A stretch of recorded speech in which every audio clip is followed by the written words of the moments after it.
All right, it looks like we're live already. Hey, everybody. Takes me a minute to get the headphones turned off. A good song just came on, too, damn it. All right. Here we go, everybody. Laura, Zini, Steve, and me. All right, looks like there's a couple people out there lurking. Let me switch over to all messages. Did I miss anybody? I did not miss anybody. All right, everybody, we're going to get right into it. We're already underway with some work that we're going to do tonight. If you can see behind me, we got the hose draining the other 125 Darrell. So we're going to do a big ass water change on that one tonight. And if I want to do that, I need to get started early because it takes an hour and a half to do a full change on it. So let's get the pond fed. I already fed the tank that we're doing the water change on, so we don't have to worry about doing anything to that. We just need to finish the water change. Eugene, hello.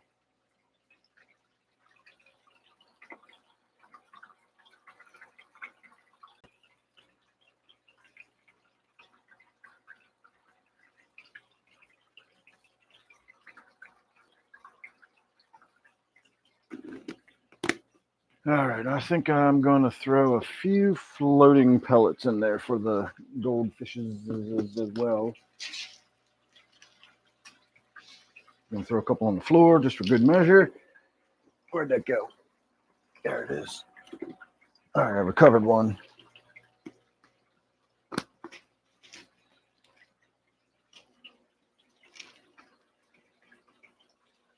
Oh, thank you, Laura. All right, we got anything going on tonight on anybody else's end? I've been out with Steve all day. I just got home a little while ago. And I haven't had much time to do anything since I've been home. I did listen to 2 musics tonight. One I think will be very easy for you to get.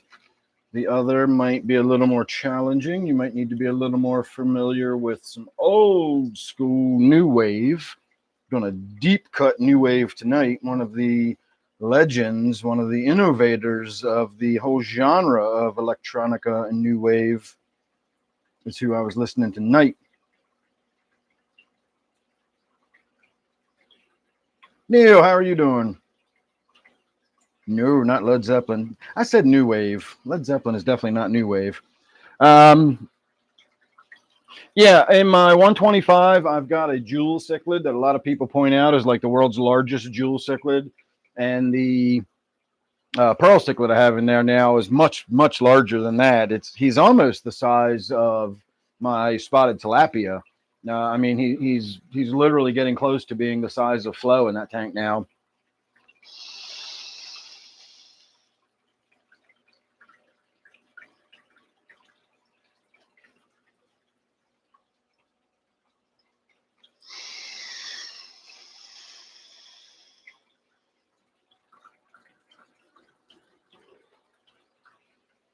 My wife already had her grocery shopping for the week done. She had made her lunches and was on her second load of laundry before I even got out of bed today. I slept almost all day yesterday. I was definitely on one of my downswings. I feel all right tonight. Feel a little better. Give it about another 20 minutes and I'll be feeling a lot better.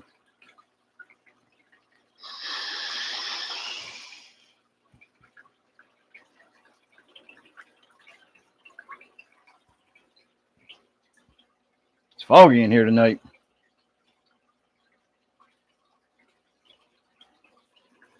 Name my fish Brian.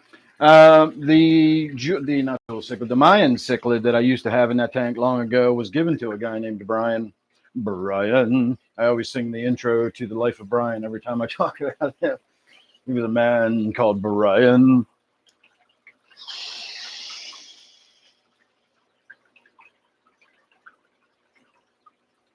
I actually just mentioned that movie tonight. Shamu had texted me earlier this evening and was chatting about the Bible, believe it or not. And I thought, if you're interested in the Bible, I told him, if you're interested in the Bible, I said, watch Life of Brian. Life of Brian is a fantastic movie.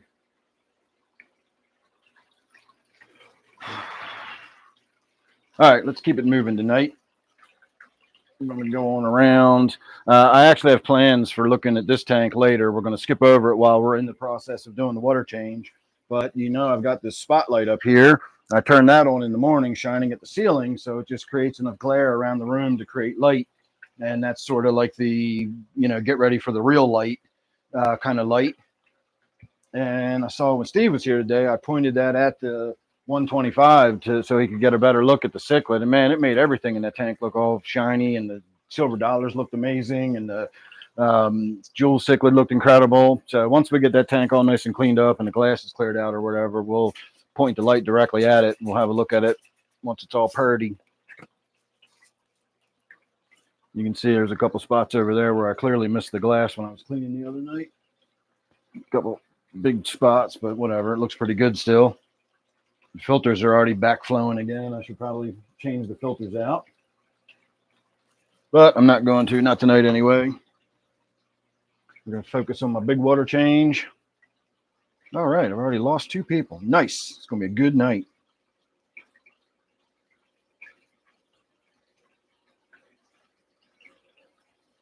Like a rubber lip pleco in a goldfish tank?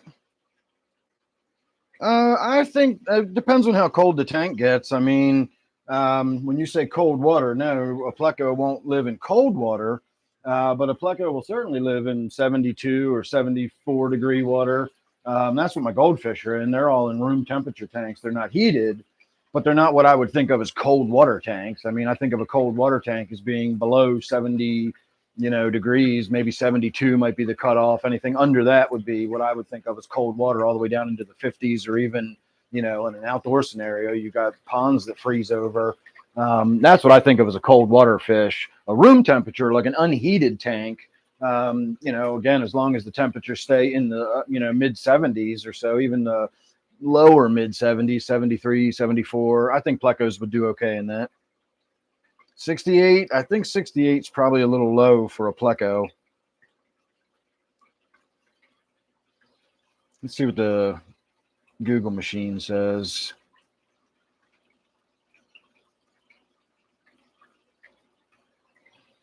Well, this is for a standard pleco, but between 72 and 82 is what it says. If 68, if 72 is the low end of its range, if you're going a few degrees below that, it might be okay. Sweet. He said 69. He'll do everything slow if he's in water that cold. Again, it'll slow down his metabolism. It'll slow down the immune function. Long term, I don't know how well a pleco would do in the 60s, but, I wouldn't, argue with you if you tried it. It's just outside of its range of normal, 72 is considered normal for it, and the lower end. So if you go a few degrees below that, I can't imagine it being that terrible for it. All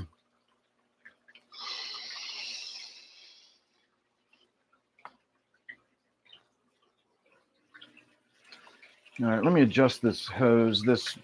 I got a Vivor brand hose, which I'll grant you are really, really inexpensive, but they also are really, really low. They're really flimsy. And the vinyl on the siphon hose is so thin that as it hangs over the edge of the tank, it just almost crimps it closed. And so as the tank gets lower and lower, the water volume, slows down more and more. So I got to keep an eye on that. All right, let's keep on moving on. I got some snails in my shrimp tank. Look at all the snails along that top edge. Actually, you know what? Let's give some of my loaches a treat. Oh, well, this isn't even flowing, so I need to get in here and make sure the filter's flowing again. Well, I got most of them. A couple fell.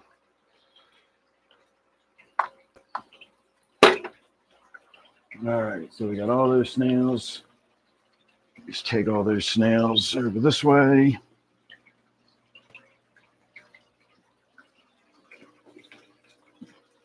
I put a bunch in my 29 the other day, so these can go in here. So that'll be a nice treat for the loaches that are in there. All right, we're still working on that tank, so we're not going to look at it at the moment. Actually, you know what? Let's start over here because I do need to get that filter flowing. Not sure why it's not flowing, but it's not.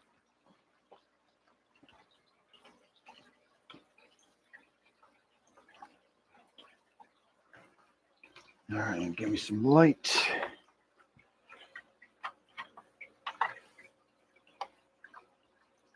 It's spinning. It's just not actually pumping any water through it, and it's not clogged up either. I wonder why it's not pumping. All right, there it goes. Put this back on. Put it back in place, and we'll see if we get some water flow. There we go. Now the water's flowing. I know it doesn't look like a lot, but the water is flowing through it.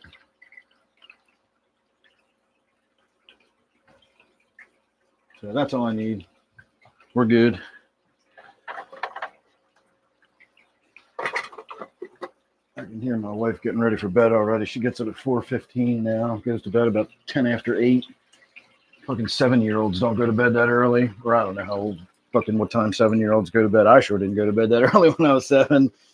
But I'm also of the feral generation, so it doesn't surprise me.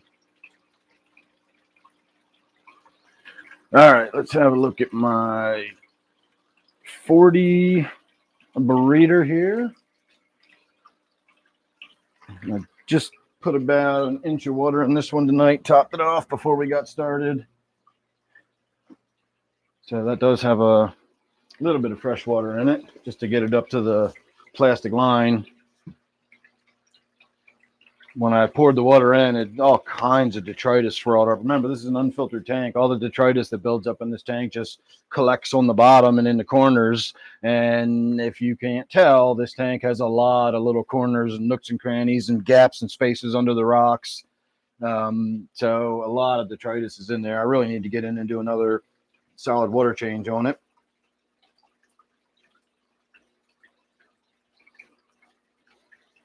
All right.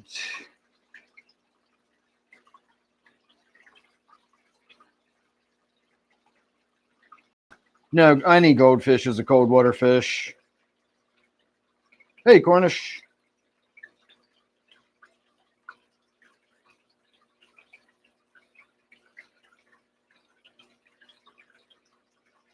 Yeah, that's true too, Laura. If it only dips down to cold for a few months and then gets back up into warmer weather, you could bump the heat up in the tank to 70.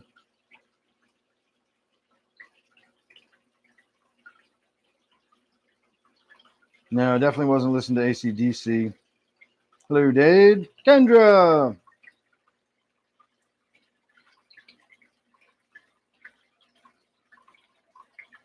Oh, they got the ADHD. That sucks. Well, at least maybe they might get treatment. I got diagnosed with it as a kid, and my parents said, he doesn't have that. He's fine. And so not only did they not give me treatment, but as I got to be an adult and I kept wondering what the fuck is wrong with me, it never crossed my mind that ADHD might be one of those things, because I was reassured as a child by my parents that you don't have that. Of course, I was told by a doctor as a child that I did. So now that I'm an adult, it all is coming together. It all makes sense for me now. No wonder my life's been a fucking disaster.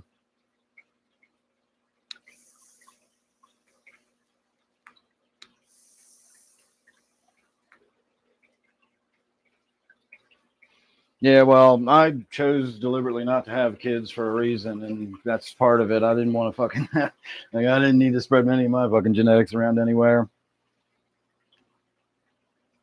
All right, we got 2 musics tonight. When I got home after all day walking around with Steve in the woods, had a good time.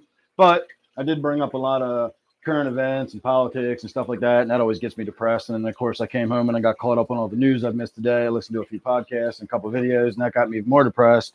So what do I listen to when I need a good pick-me-up and I want to listen to some fun, lighthearted music? I listened to one of the most legendary bands of all time. They came out of Athens, Georgia in the 70s, and they were the most fun party band ever, and they rode the wave, and they retired a few years ago with dignity while they were still awesome, and they are just a good, fun band. We got to make love under the strobe light. We got to Rome. We ate some quiche Lorraine. Actually, we didn't eat quiche Lorraine because quiche Lorraine is a little green poodle that's 2 inches tall. So if you know who that band is, that was who I was listening to get cheered up. And then once I decided to get listening to some serious music, I started listening to one of the originators of the whole entire new wave genre. Got his start in the 70s with his first band, and then eventually in the late 70s went on to go solo. And you all know him by his solo name, and you all know at least one of his songs because one of them made worldwide fame. The rest of them were kind of meh. But he's still a legend in the new wave electronica world. 9 Inch Nails has even listed this band and this guy as an influence in their music. So take that.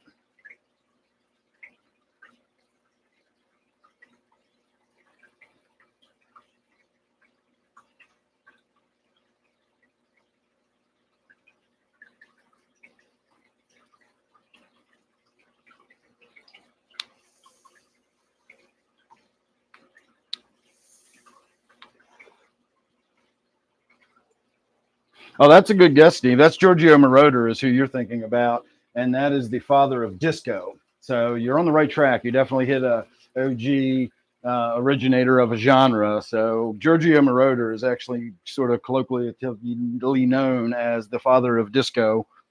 There you go, Eugene. Gary Newman. But who was I listening to? I was not listening to Gary Newman. I was listening to Gary Newman's first band. Do you know what the name of his first band was? Well, you can Google that one easy enough if anybody wants to cheat.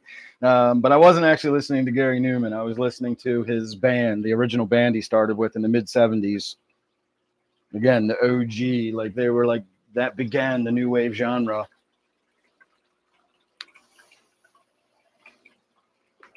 The best genre, next to disco, maybe.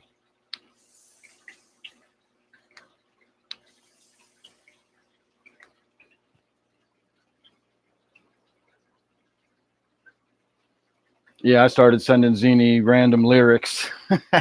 No, Cars is the name of the song that Gary Newman did that everybody knows, you know, Living in Cars or whatever. That's the song everybody knows by Gary Newman.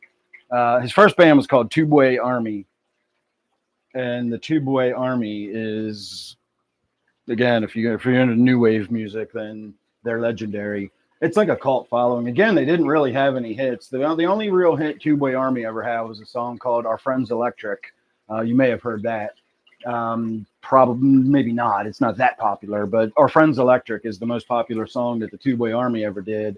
And then when he went solo, Cars is pretty much the only song that really went widestream popular that everybody knows and is familiar with. But he put several albums out, and he stayed in the music industry and did production and all that kind of stuff. Again, Gary Newman's a legend in the fucking music industry, even though you may not know a lot of his music.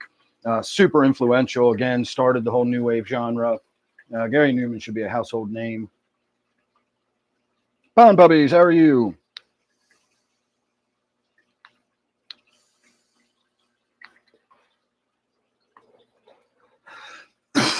So as usual, I was sending Zini random lyrics, and the first band I was listening to, the Fun Band, they have a song called Strobe Light, and it's all about how he wants to make love to you under the strobe light. So I started sending Zini those lyrics, telling him how tonight's the night we're going to make love under the strobe light, et cetera, et cetera. And of course, he has no idea who this band is or that song is. And so just getting those random lyrics coming across your fucking text is probably a little disconcerting. Janice, you made it. Yeah, if you hear the song Our Friends Electric, you might go, okay, I've heard this before. Again, you might not be familiar with it. It's not like it gets a lot of radio play or anything like that, or it may, depending on the kind of station you listen to. I haven't listened to the radio in 100 years.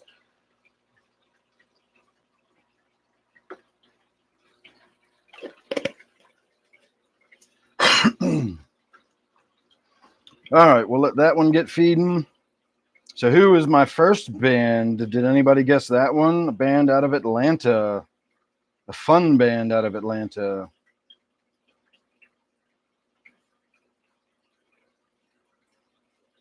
Did I miss Arc Knight popping in somewhere? Arc Knight. No, but I actually listened to That song, the One-Eyed, One-Horn Flying Purple People Eater. I actually listened to that one not too long ago because that's another fun song if you just want something silly to listen to make you smile. But tonight I was listening to a whole band that makes you smile.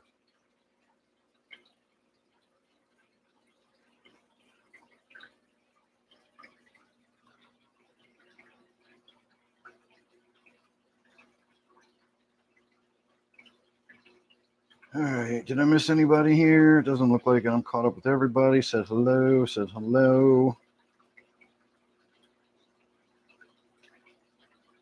Big 52s from Georgia. Yep, they are from Atlanta. Atlanta back in the 80s had a really hot music scene. I don't know if it still is, but a lot of good bands came out of Atlanta. REM came out of Atlanta.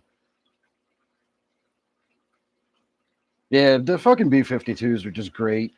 One of those bands that just never took themselves seriously. Their music is silly and fun. They're a really good band, though. They're all really talented people, except for Fred Schneider, who can't really do anything. He's not even good at singing, but he has a fucking blast, and he's the front man, and he's just what makes the B-52 so fun. Again, they just don't take themselves seriously. The first song I got Zini to listen to, just to introduce him to the B-52s, was Quiche Lorraine. And if you've ever listened to Quiche Lorraine, that's about one of their weirdest, silliest, nonsensical kind of songs that they sing. But they're all like that. They never took themselves, and they didn't ever try to make statements about the socioeconomic situation or politics or whatever. They're just a fun party band. Their music's always fun. It's really upbeat. It's silly. And again, they're just a really good band. It's not like it's crap music. It's good music, but it's just fun, silly music. Did you listen to Strobe Light, Zini? Because Strobe Light's another good one. I like that song. Quiche Lorraine, though, is well, I don't know. I don't know if I could pick a favorite. Hot Lava is a really good song. It's the only song I know about that sings about the Krakatoa volcano explosion. It's called Hot Lava. They get it wrong. They do say it's east of Java because that's what they did in the movie about Krakatoa. They said east of Java because it sounds cooler than saying slightly northwest of Java. But the real thing wasn't east of Java, but they still sing it in the song. But yeah, it's actually a song about the Krakatoa volcano eruption.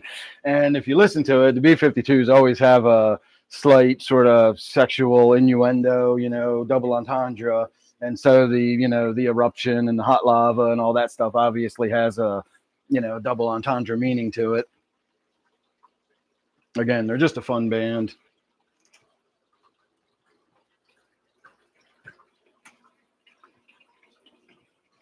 All right, we're getting pretty close to 0 hour on the other tank, so I should get down there and start wiping the glass down. I know you guys enjoy watching. You like the Pineapple song?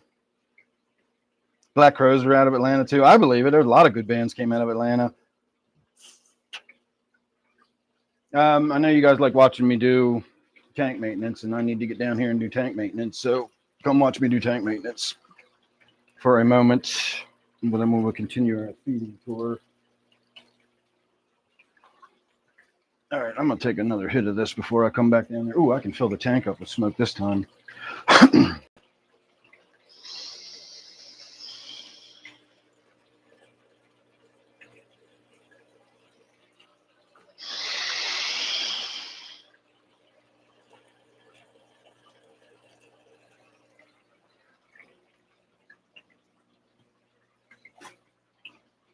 Freaking them fish out. Remember 48 months? Yeah, you got your membership back. Fish don't know what the hell to make of that.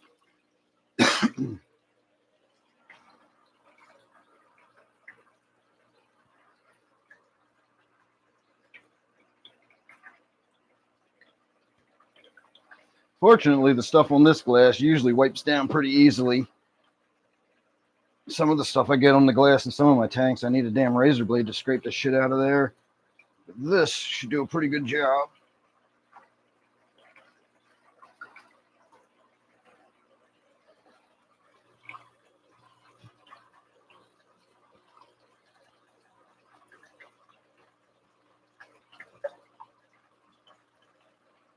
All right, the fish are starting to get a little freaked out because they're running out of water. Ouch. All right, let me go turn the water around before they freak out too much.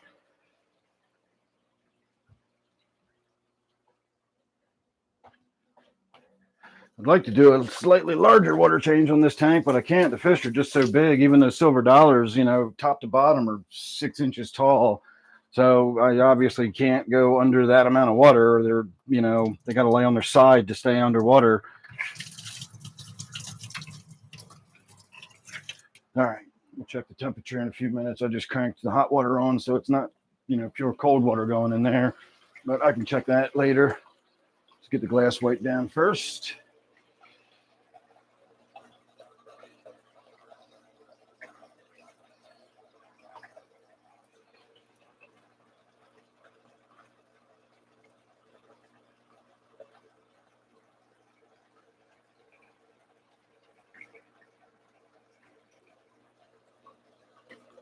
I like when the water is really low because I can wipe the glass down as vigorously as I want without having to worry about splashing water and sloshing and all that kind of stuff.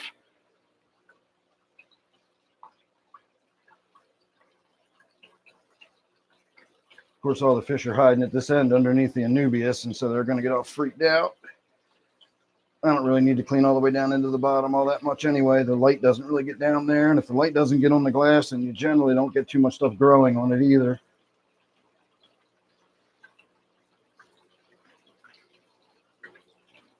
All right, I think that's pretty good. So we'll let that keep filling back up, and then we'll get back to our feeding.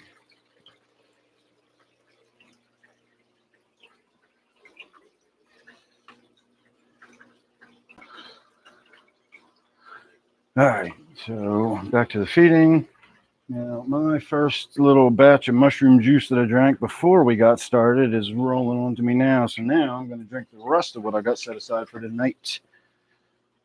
We only put about a little quarter of a bottle in here tonight because I don't feel like having a really intense experience. I got to get up and do my Annapolis day tomorrow, so I don't want to be up all night. So cheers, everybody.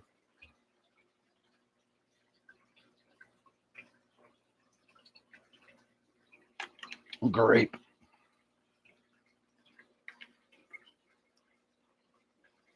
All right, where am I?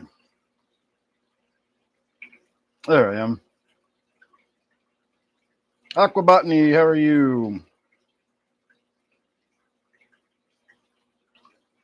The tank in the gourami, the plant in the gourami tank, if you're talking about the one on the left with the big broad leaves, that's an Anubias. Till 9 p.m.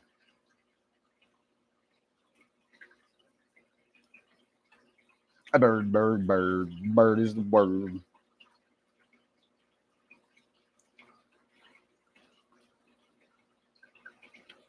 All right.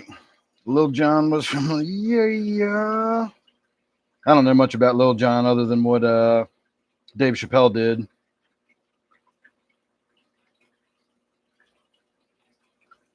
Four years does fly past, that is for sure. I slept almost all day yesterday. I needed to get caught up, though. I have days like that from time to time.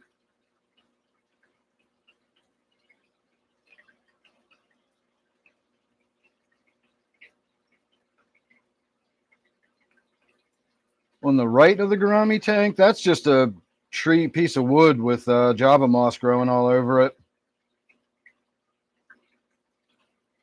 All right, I am all caught up. So if you're talking about this plant over here and you're talking about what all this stuff is, that's roots from a piece of Anubias. I keep trying to get wedged in down here, but it won't stay. And so that's just a piece of upside down Anubias with the roots sticking up in the air, if that's what you were asking about. All right, let's move on to the 29. See, this tank actually has green spot algae on the glass. If you look at it really closely with the light, can you see all those green spots? That's green spot algae, and I will need to get a razor blade in there to get all that off. But the thing about green spot algae is it doesn't cover the glass. It only puts it in little spots. And so if it's not too bad, it doesn't really obscure your view the way just a light covering of the diatom can, completely wreck your viewing pane. If you've got the green spot algae on it, it's not nearly as bad, and it's a really slow growing algae. And so you can probably go months without worrying too much about it, as I clearly have on this tank. They're starting to get a little bit bigger, and some of them are starting to join up. So it's definitely time to get in there and scrape it off while I still can. Don't need a jackhammer to do it. It's really, really difficult to use a jackhammer on glass without breaking it. You have to have a very light touch.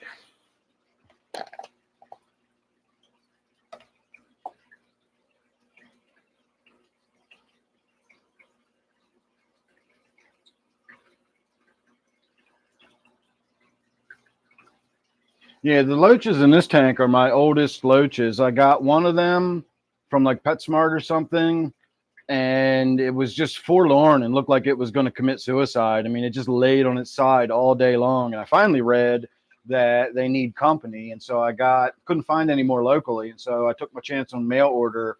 And so they were my very first mail order fish. I got 5 more loaches, and they showed up looking fat and happy and bright and colorful and healthy. They look like pets.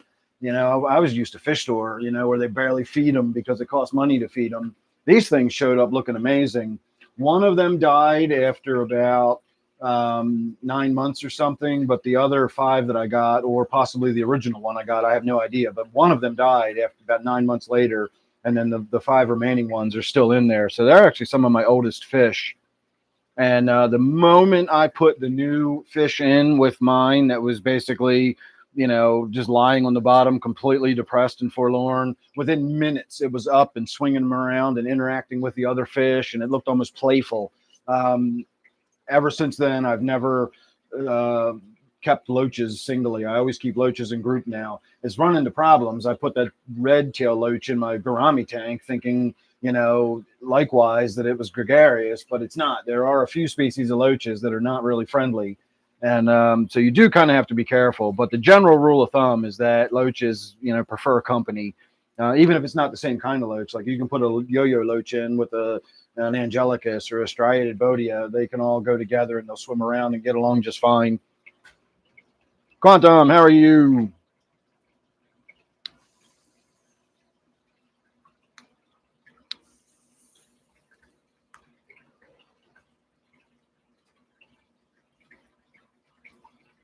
What did I miss?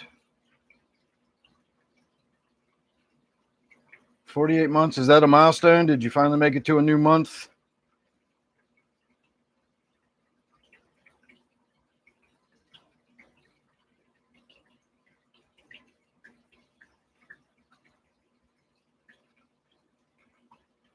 No, I slept while I was driving a few times over the years. It's not fun to wake up while you're driving.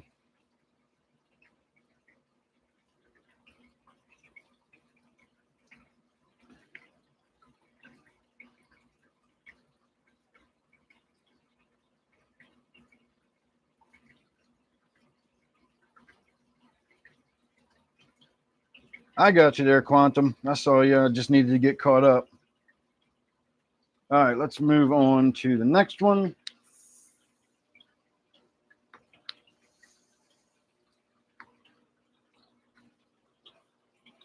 That's just nicotine.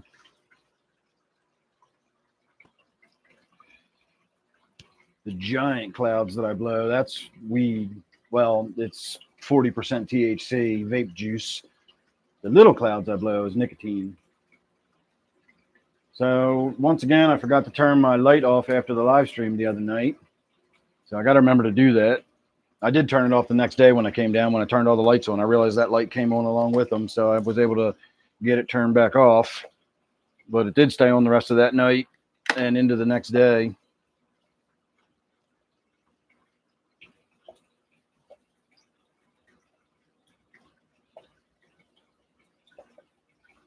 My jar of granules is getting really low. I can barely reach them with my fingertips, and I don't want to try to dump it out because I always oopsie that.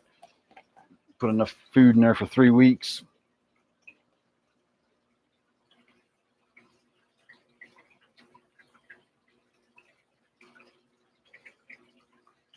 Yeah, we got the party lights on. It's party time. Drank my mushroom juice already. Smoking my weed.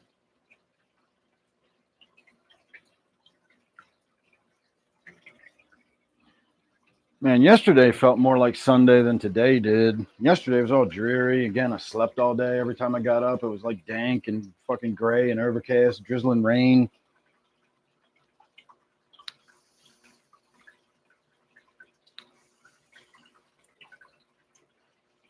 And I was still in bed by midnight. And then I slept till 11. And I still feel like I could probably get an early night's sleep tonight. Although by the time the live stream's over, who knows? As long as I get to bed at some remotely reasonable hour, I do have to get up and get out of here. Well, for me, early tomorrow. If I can get out of here by 9:30, that would be awesome. But I turn my fish lights on at 10. And so on the day that I try to leave early, I gotta kind of get the fish lights all up on and early and all that. So we're not gonna be having a late night tonight. I can already tell you that. But if I can get out of here by 9:30, it will save me an extra hour and a half on the back end of my day. Because if I get out of here at 10 o'clock, I hit the rush hour traffic down in Annapolis in the afternoon, and it just kills my day. If I can get out of here early enough, I can get done with Annapolis and be on my way home before the rush hour starts, and I can avoid all that. So half an hour in the morning is the difference between that and like an hour to an hour and a half additional on the end of my day. So I'd like to be up and out of here fairly early tomorrow, at least early by my standards.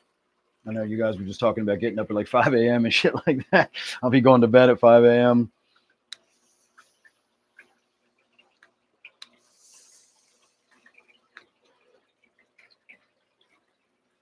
All right, let's just move on because nothing's happening in that tank really. Haven't seen my betta fish in this tank in a few days. I think I saw him yesterday morning just lying on his side in the moss down there. So I don't think the betta fish is with us anymore. At least I'm not feeding the tank as though he's in there. Because even when I do feed it, when he was swimming around, he wasn't eating any of the food I was putting in. So now I'm just making sure the couple of guppies that are in there and all the shrimp get plenty of food. And I'm not going to bother looking for him. Like I said before, I'm just going to let him father fish away in the tank. The shrimp will have a meal out of him, and he'll just go back into the tank. It won't be a big deal. Bob, you made it.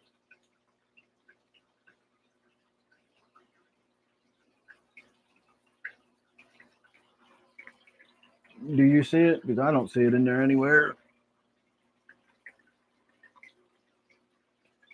Naptown? I've never heard of Annapolis called Naptown before. It makes sense. Annapolis. I get it.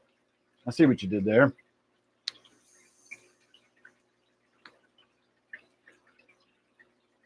Well, I'm out of Annapolis. My second customer in Annapolis is right by Sandy Point State Park. So I'm all the way down at the bridge at Route 50.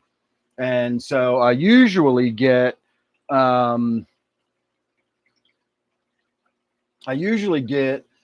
off of like 50. If I can get onto 32 heading north by 3 o'clock, I'm a little bit ahead of it. That's like my deadline. I want to be heading north again by 3 o'clock. If it's 3:30 and I'm hitting 32, that's the traffic I hit. It's all the way up 32, and it's all that bullshit traffic that I've got to follow through. If it's not, I can roll up 32, like, 65, 70 miles an hour. If it's after 3 o'clock, it's stop and go for miles at a time. It's just a complete difference in a half an hour. If I'm really hustling and I get out of here early, I can get back on 32 by like 2:30 in the afternoon. That really gets me home.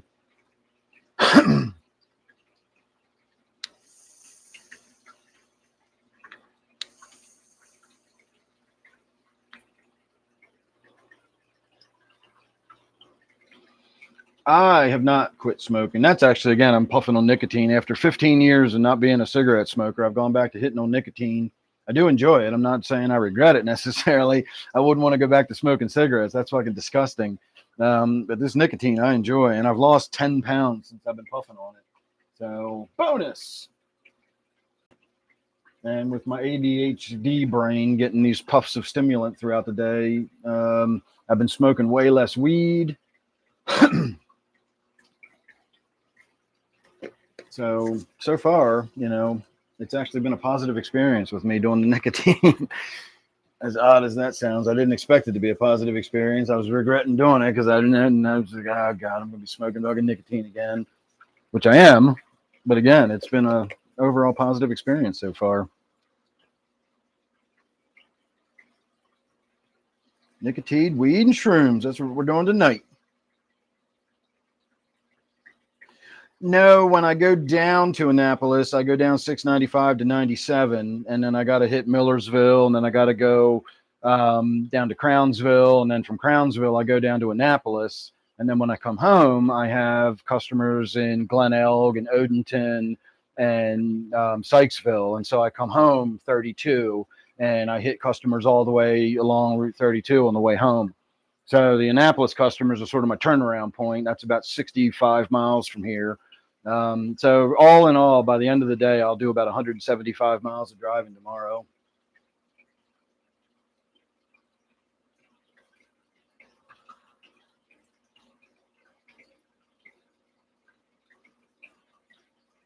Michael, how are you doing?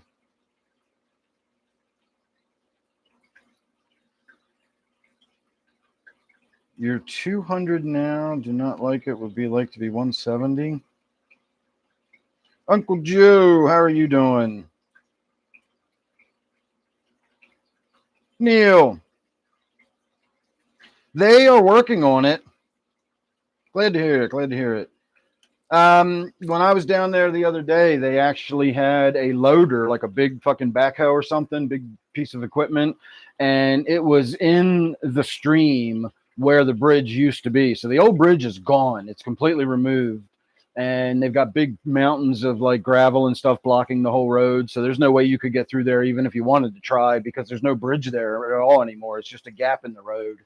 So they've torn the old one out, and they said that it was going to be about a year before the new one was open. And we're about 5 months into it now. So, we got a little ways to go, but they have torn the old bridge out, and they're, eventually going to start putting a new one in. I just hope they get it done before the winter, or they get a lot of it done, because usually in the winter construction stops and they won't pick up again until spring. Yeah, it is a nice clean loop, but it's a big loop. And if I get caught in that 32 traffic on the way home, or sometimes there's, 695 West Side always sucks. That's always stop and go because of the construction. And then if I hit an accident or something like that on 97, that can fuck my day up. But if I get clean, smooth driving all the way through, I can do the whole day in about 7 hours, start to finish, like driveway to driveway. I can do it in about 7 hours.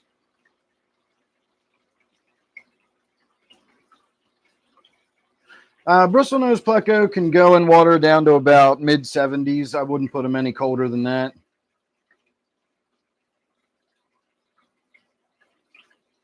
Oh, Bleeding Heart Tetra. Thank you, Michael. I appreciate that.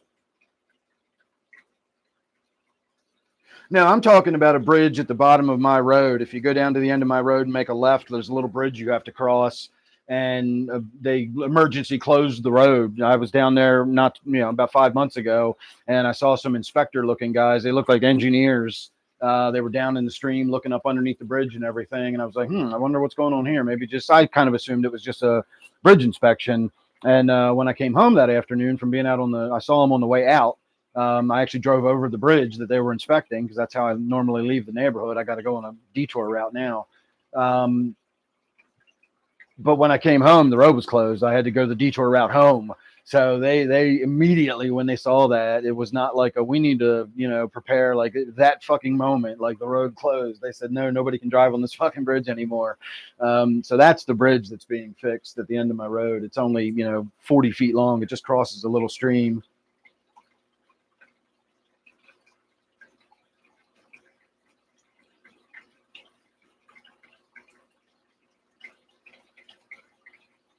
Oh, I never try to keep track of everybody's names and who's who and what name they're using of the week. I just call you by whatever name you got printed up there. So I will be calling you Quantum.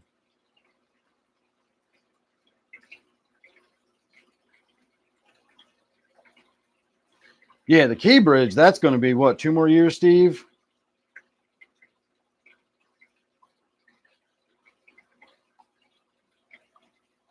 They're still doing demo in the existing structure. Wow. Yeah, it's going to be a couple years before the Harbor Bridge gets put back up. Oh, as soon as I started watching that, I remembered what you were talking about, Bob. That was fun, but it wasn't necessarily good. The one I posted, which I believe you saw, I think you made a comment on it or you liked it or something like that. That was the opera that I was thinking of, where SpongeBob was trying to get Patrick to be his friend again, and he went and sang about, being my friend. Like, that was some fucking brilliant singing there. I don't know who they got to do that part, but whoever sung that was amazing. She was, obviously it was a soprano. And it was just amazing. Of course, it had Patrick in tears, and that's the one I thought you were talking about. And that's why I kept thinking, like, that's not Figaro though. It was written for SpongeBob. That was not a real opera. That was just written for SpongeBob. But you were talking about the one where Squidward was trying to get into the choir, and they rejected him and adopted SpongeBob because his voice was so amazing. But yeah, his rendition, that really was Billy West, doing the voice, or Tom Kenny really doing the voice and singing. The one I sent was obviously an opera singer singing that part.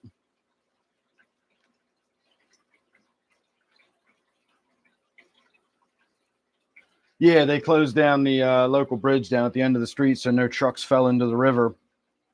There's a he was from Syracuse. Who? Tom Kenny or Billy West? Billy West is also a legend, but Tom Kenny, if you know anything about animation and voice acting and stuff like that, then you know who Tom Kenny and Billy West are. SpongeBob, yeah, that's Tom Kenny.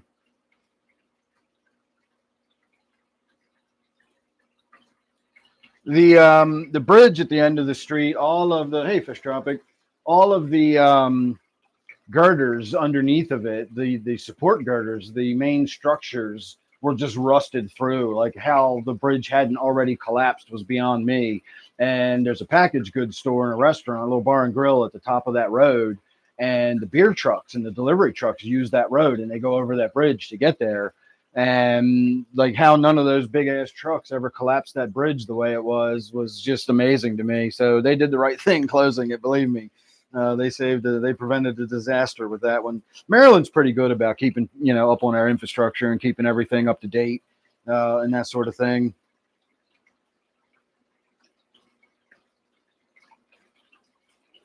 Oh, because cats always do shit like that. Hey, Anna Hop, how are you doing? Or Bop, Anna Bop, Bop. They were playing at the grocery store the other night.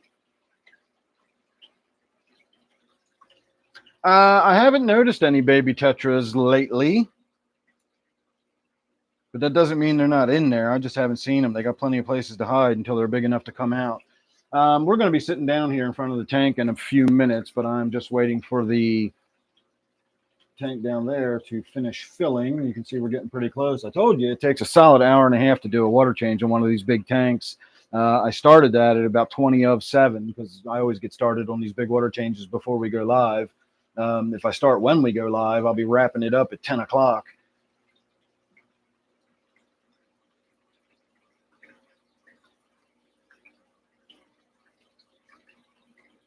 Red-tailed shark's doing okay. The rainbow shark's doing all right. Well, there is that, Janice, but it's also that they're cats and they're dicks. Cats are assholes, and so they know you're trying to do something and they want to lay on it. Another reason cats lay on the thing you're doing, if you're trying to write a paper or work on your laptop and they want to lay on the keyboard, they want your attention. They see you doing something. They say, hey, if I interfere with what they're doing, they'll pay attention to me while they can't type if I'm laying on the typewriter. So cats do that too. Cats aren't as dumb as most animals, and so they know what they're doing. They know they're getting your attention by, that's why they always, walk in front of you when you're walking. You either trip over them and break your neck, or you notice the cat there.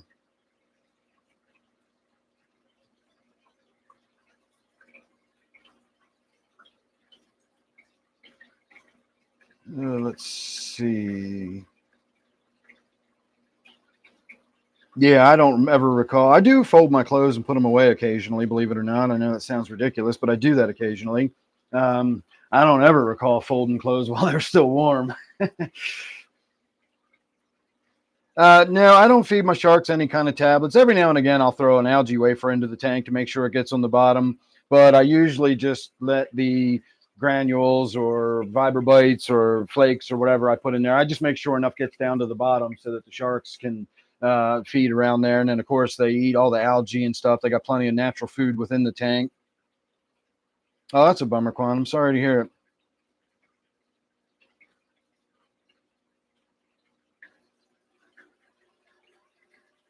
All right, we got about 2 inches of water left to go, and then we will be done. And I can already tell you that tank looks good. The fish aren't going to come out for a while, but we'll try to let them relax a little bit if we can get them to come out, and we'll shine some light down on them. You see how shiny and sparkly everybody is in that tank.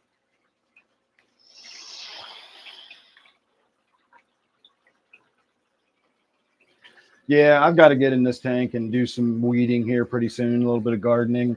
If you look at the far end of the tank, some of that Java fern's getting a little out of control. The um, red tiger lotus, as always, looks like a giant spaghetti monster, and then the whole entire top surface of the tank is completely covered. That's fine. I don't mind that. But in addition to all the Java and everything in there, mainly it's the crypto. That really is. And I planted it across the front of the tank, so it sort of blocks the view behind it. So thinning that out will actually open up the view to the tank a little bit.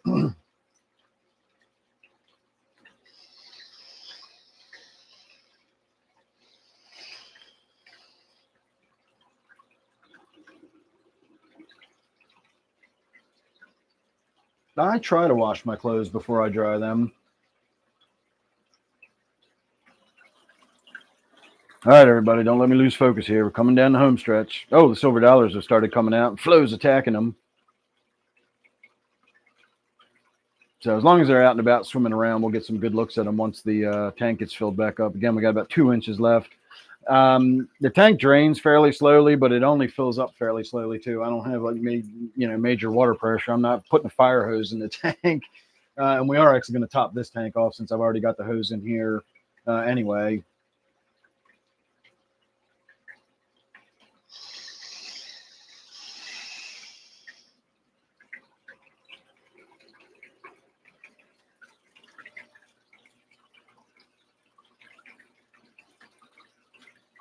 After talking about crayfish the other night, it made me want to get a crayfish.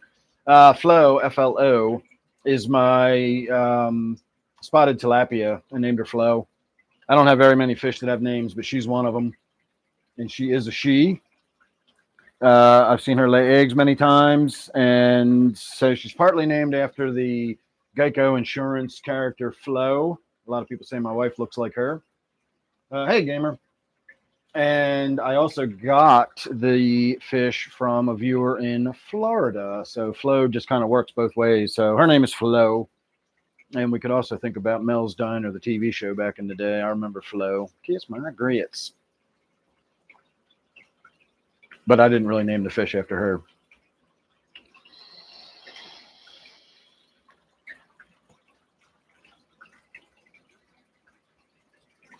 All right, we got about 1.5 inches left to go. Like I said, it's slow going. It doesn't fill up quickly.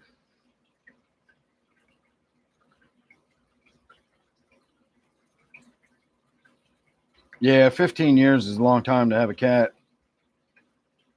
It's always the worst part of pet ownership because the day inevitably comes, their lives are very short compared to ours, unless you get like a fucking bird or a turtle or something. I always feel bad when I see the young children with their new puppy when they're 6 years old and they got a puppy. I just in my mind I'm looking at a 13-year-old whose heart is being torn out. But it's a good lesson to learn when you're young too. Pets do serve that purpose.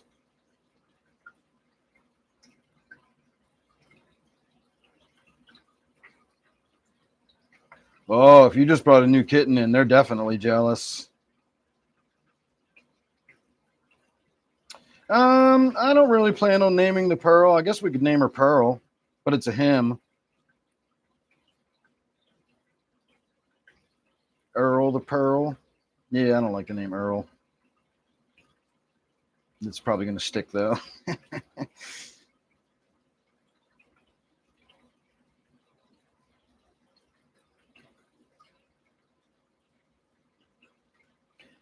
Yeah, I've got a washing machine that I don't like. It's a Cabrio. It's the one that doesn't have the agitating bar in the middle. And it gets the clothes clean, but it does a weird job of it. And it uses so minimal water, which I guess is good depending on where you live. But I don't have any shortage of water around here. I use all the fucking water I want. Um,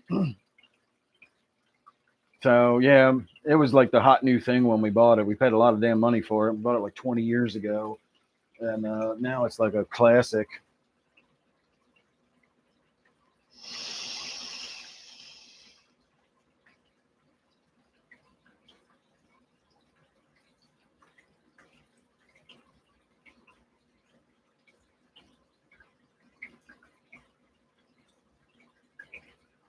Yeah, the cat doesn't know that you're not planning on keeping it. All it knows is there's a new animal in the house. It's getting more of your attention than it used to get.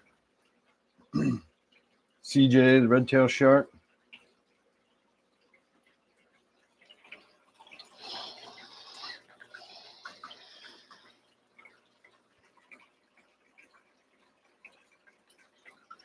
Could name my pearl Figaro. I could talk about opera some more tonight. I had a good time talking about opera the other night. I hope I actually got some people to try opera out.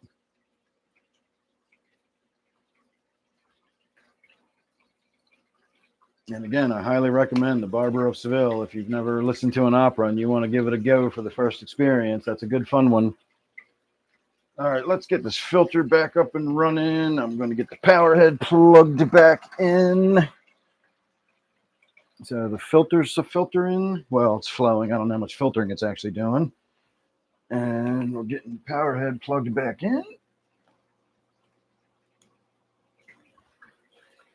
All right, power head plugged in. Moving a little bit of water. This Anubias is so massive down here, it doesn't really move a lot of water. It just moves it into the Anubias where it immediately diffuses and stops moving. All right, let's get this lid open because that's where we're going to stick the hose. Just a moment.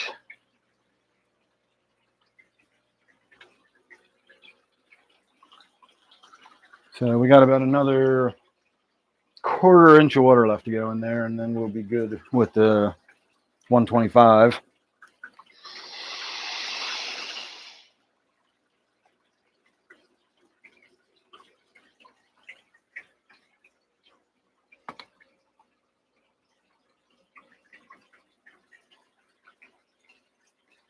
Well, your neighbors have no class. You were just singing opera to your daughter tonight. That's awesome. I do have some African cichlids, but they're not what you would think of as African cichlids.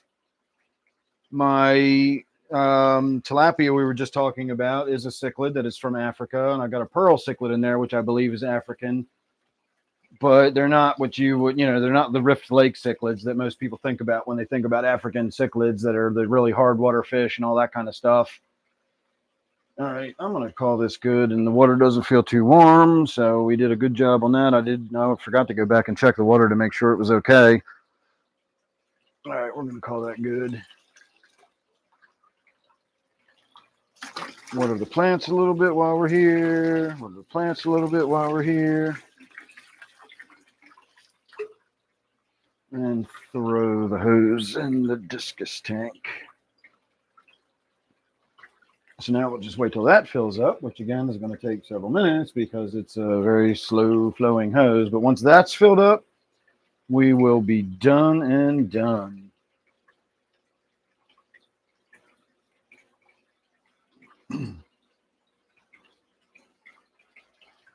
The pearl may be South American. I'm not sure about that.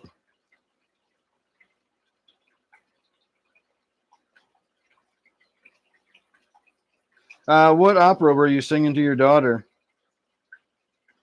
Not that I'm super familiar with a lot of them, but I do know some. Yeah, I don't have good water for the African cichlids either, the hard water fish. I'd have to modify my water. The pond's looking good. If you'll remember the other night, on Friday night, we threw buckets of duckweed in there. And when I got up Saturday morning and came down and turned the lights on, there was not a shred of duckweed left in that tank. They ate all of that overnight. Didn't even last 24 hours. It was gone the next morning. Couldn't believe it. All right, Janice, you have a good night. Thanks for stopping by. The way I deal with aggressive fish is by not keeping aggressive fish for the most part. I've had a few issues over the years with like aggression between angelfish. As a result of that, I no longer keep multiple angelfish in a tank. I just keep them singly. The aggression I get within my discus aren't that bad. They originally bullied one fish so badly that he died. That was way back when I first got him. They started bullying a second discus in there, and I realized what was going on by then, and so I was able to remove it. And so that's why I do have one single discus in a different tank. It died later, but I did have a single discus in another tank. And right now there is one discus in here that you can still see is very much smaller and darker than the rest and always hides down in the bushes.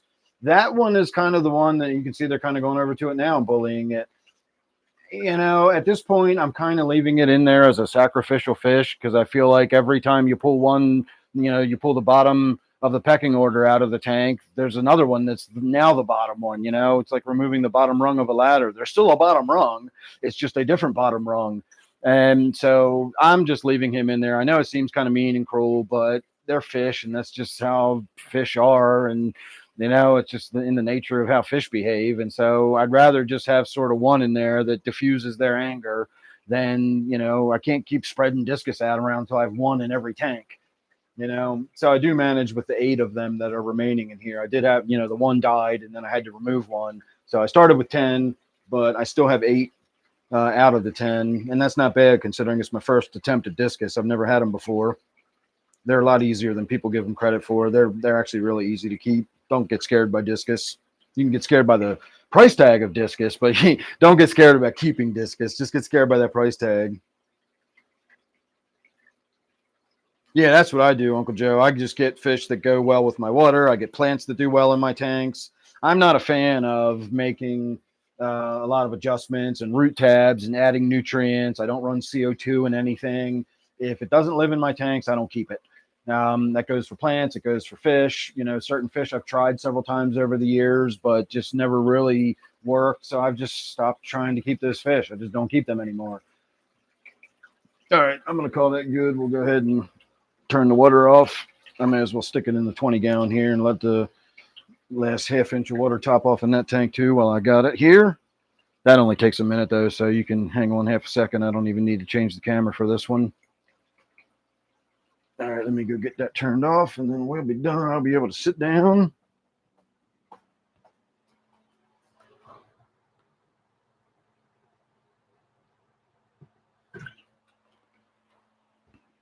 I can definitely tell I went really easy on the mushroom juice tonight. I can feel it, but it's a really, really mild effect.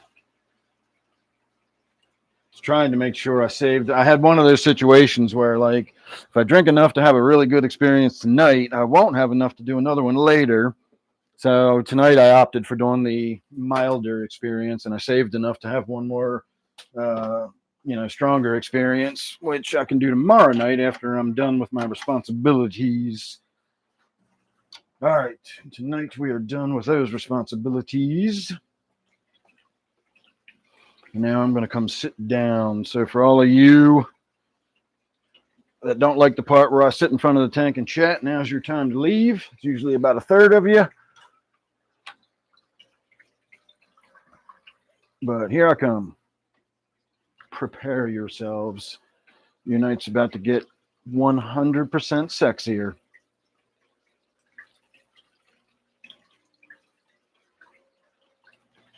After a while, if somebody reminds me, we will have a look at the other tank once the fish have calmed down and the water's sort of settled down. You know how right after a water change, the tank's always a little mucked up.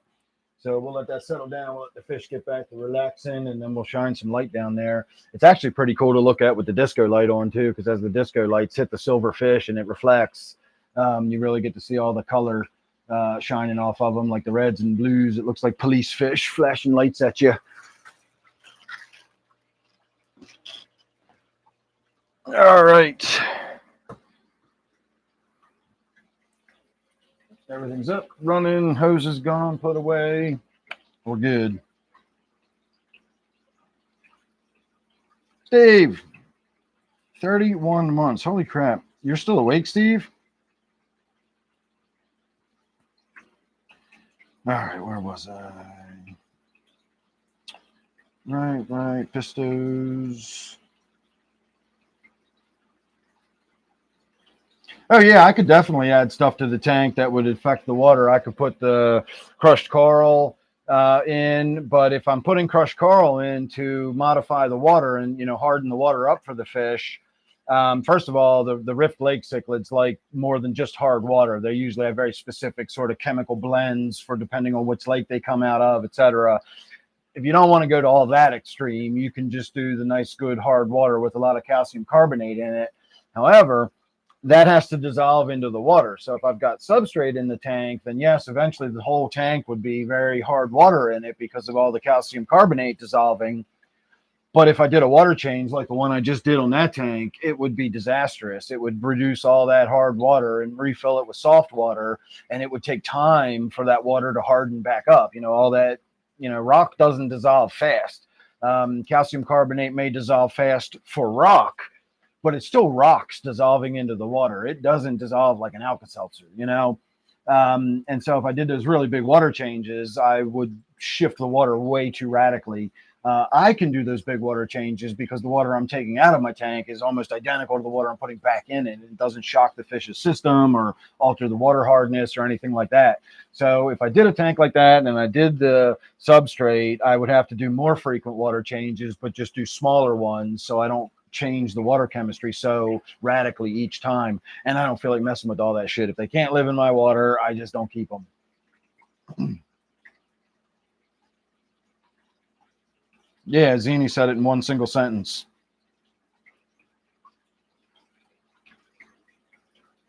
Would I try a fish? What do you mean by would I try a fish?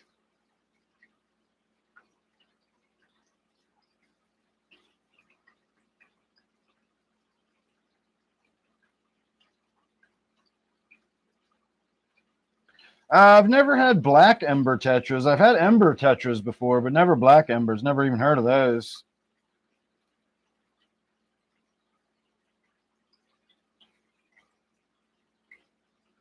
Um, I actually got some real mushrooms today. It's only like a gram and a half, so it's like one dose.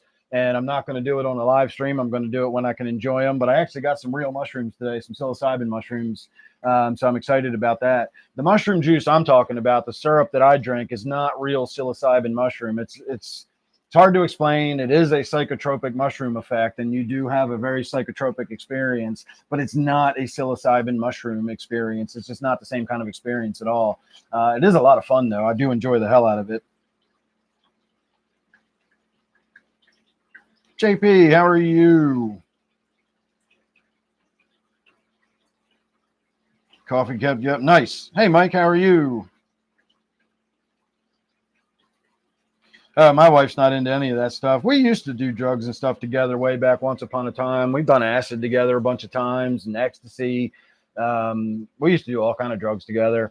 By the time she was in her mid 30s, though, kind of, she stopped smoking weed by then. So she probably hasn't even smoked weed in 20 fucking years now.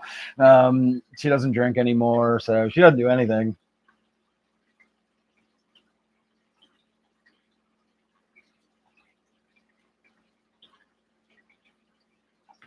Is "oh my God" a swear word? Well, first of all, that's 3 words, and no, I would assume that none of those words count as swear words.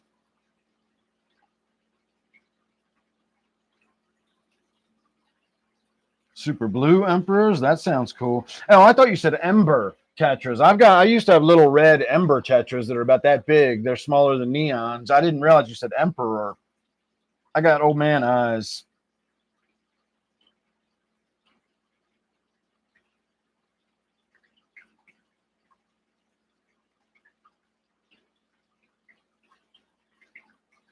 Did I ever try that fish? I don't know what you're asking me, Michael. Did I ever try what fish? Shirley, how are you this evening?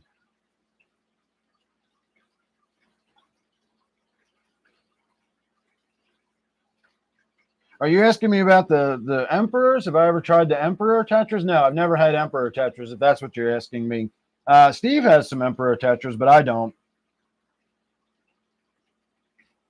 Oh, good, Mike. You probably needed it then.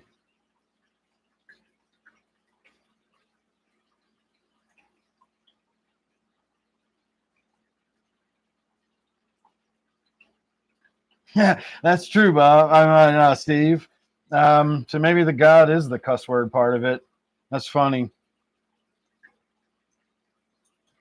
Yeah, when I take mushrooms to have what I call a trip, an eighth is about the minimum you want to start if you want to really have a trip. And again, now I'm talking about where, shit's breathing and moving and you're seeing colors changing and all that kind of shit. You need to do at least an eighth to a quarter, somewhere in there to get that kind of trip.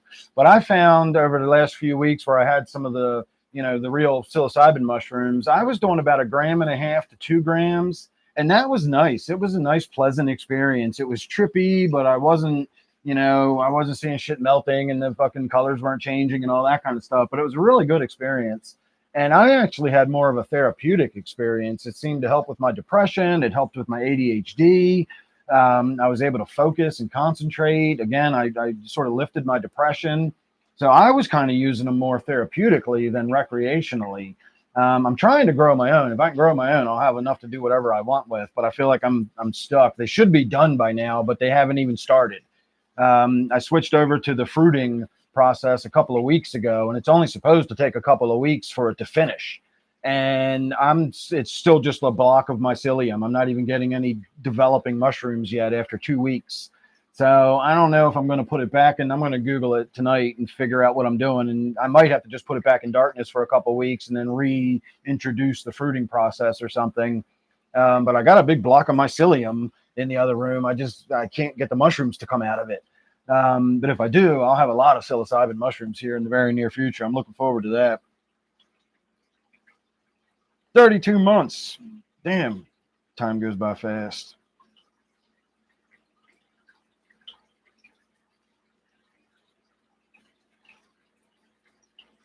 Did a boiler tear down. Wow, it's like a big industrial sized boiler. I'm assuming you don't mean like a boiler like I've got.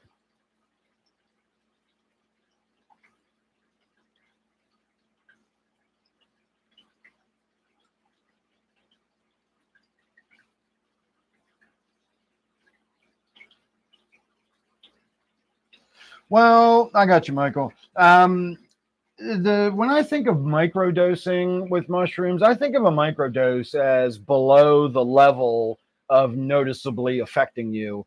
Um, if you're feeling like you're on mushrooms, even to a small degree, I don't really think of that as a microdose anymore. Like when they talk about the therapy and doing the microdosing therapy or whatever, I'm all for that. I think it's a great fucking idea.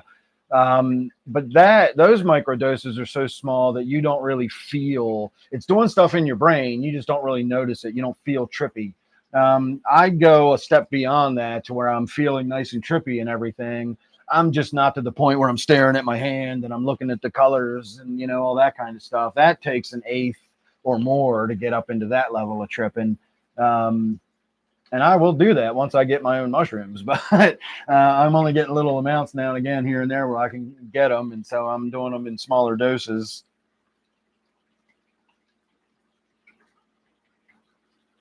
Gadsby power plant. So you're talking about big ass fucking boiler. Damn.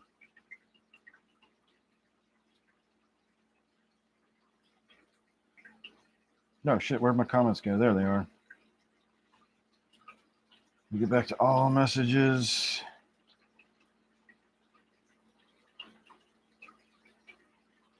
Hello, darkness, my old friend.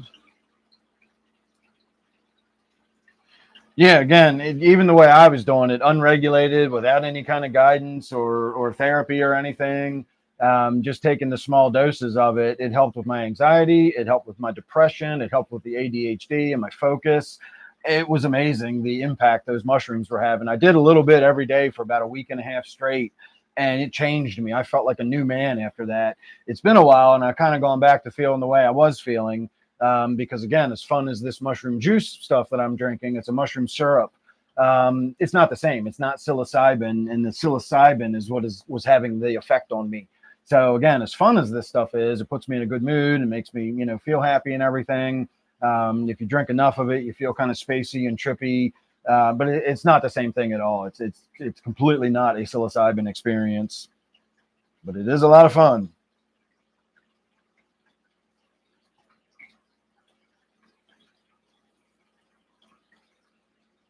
How many bleeding hearts do I have? If the ones in my 40 over there are bleeding hearts, I'm going to say 5 of them. I think I saw 5 of them in there. And I usually buy odd numbers when I buy a school of fish. I don't know why I don't like even numbers, but I don't buy even number schools of fish. So I either get 5 or I'll get 7 or I'll get 9. And I only saw a little group in there. So there's probably 5 of them in there. Yeah, that's what I assumed. With a microdose, you're not even going to know you've taken it. It's just enough to do things in your brain. And if you get some guided counseling and therapy that can coach you through some visualizations and stuff like that, it's having its impact. It's, it's not meant to be recreational. It's meant to be therapeutic. I want it to be recreational. I'm not going to lie. I mean, if it was having a good therapeutic effect on me, that's great. That's a bonus. But I take mushrooms because I fucking love psychedelic drugs. They're awesome. And if I can get mushrooms regularly, I'm going to eat them because I love them.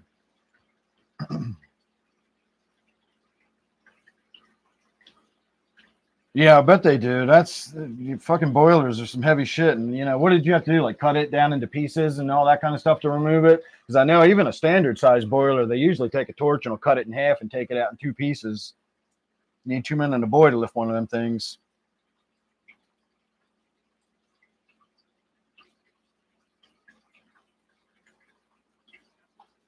Yeah, all tetras have those teeth.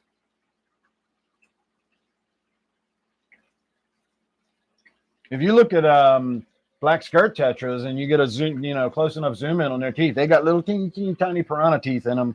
I would imagine even if you got a good enough look at the teeth on neon tetras, I bet they've got little tiny piranha teeth in their mouth.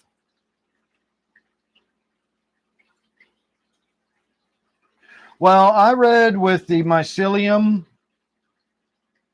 that it's best if you can grow the mycelium at a little warmer temperature and then fruit it at a slightly lower temperature. And when I was growing it, I had it at about 85 degrees, maybe 83 degrees.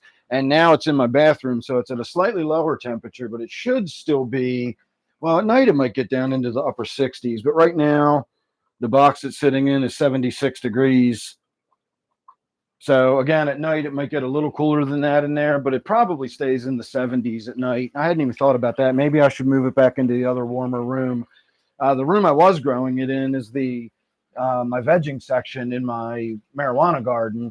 And so while the lights do go out for 6 hours a day, I got a lot of really intense lights and stuff in that room and fans running. And of course, the fans generate heat from their electric motors. And so that room is like 83 degrees in there, and I can keep the door closed. So even at night when the lights go out, even if I've got the fan on blowing through here, if the door's closed, it'll keep those temperatures fairly warm. So maybe I'll do that. Maybe I'll move it back into that room. That could possibly be it. It's just getting too cool at night. But it's been since I did it on the 16th. I opened it up and exposed it to air and light. And so I don't even know what the day is, the 27th or something like that.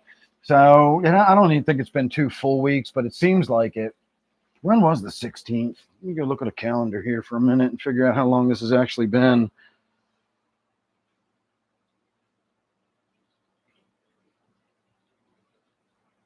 All right, so I put it in on September 16th, and today is the 28th. So tomorrow, Tuesday will be 2 weeks exactly. And again, you're supposed to start seeing the pinning in the first week or so. I think I'm going to take another little swig of this syrup here, bump it up to the next notch. And that'll leave me about 1/3 of a bottle for the next time. I'm so used to mixing that with water, thinning it out when I drink it. I just drank it straight out of the bottle that time. That shit is thick. It's good, but it's thick.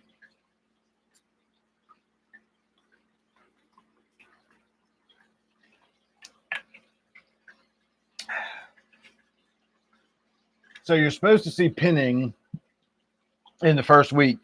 And pinning is where the little mushrooms begin to start. They look like little stalks with a little pinhead at the top. That's supposed to start within the first week. By 2 weeks, they should be done and you should be harvesting them. We're now at 2 weeks and I don't even see any pinning. It's just a block of mycelium, we're getting nothing. It's just stopped. It grew well. Everything was right on schedule. It grew in the way I expected it to. And then when I started the fruiting process, I opened it up, exposed it to light. It's just stopped. It hasn't done anything since I changed it over. So this is my first go at growing mushrooms. I said it was easy up and, I said, I ain't there yet, but so far it's been easy. And, I was like, let's not count our chickens yet. And I was right not to, because we've just sort of stopped. And so I don't really know what to do at this point.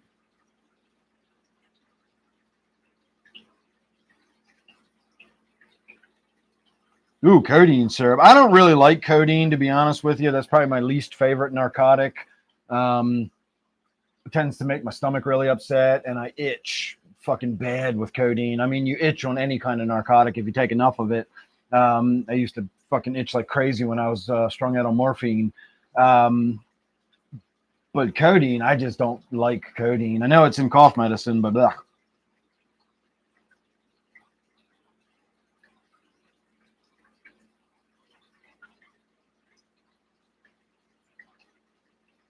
Oh yeah, Michael. The tetras are closely related to piranhas. They're in the same family as piranhas, and if you look at tetra teeth, they look exactly like piranha teeth. I've got a handy cam that has a macro lens on it. You can zoom in like mad, crazy zoom in.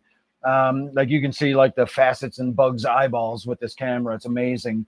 And I've done it to some of my fish. I've stood back and zoomed in and gotten that micro or that macro zoom just on their mouth. And I was surprised to see on my black skirt tetra, it looked like a horror movie. Of course, on the screen, all you're seeing is the teeth and a little bit of the mouth because it's so zoomed in.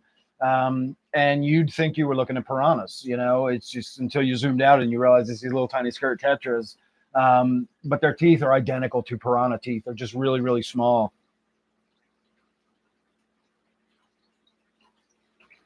I don't know if you'd like this syrup on ham.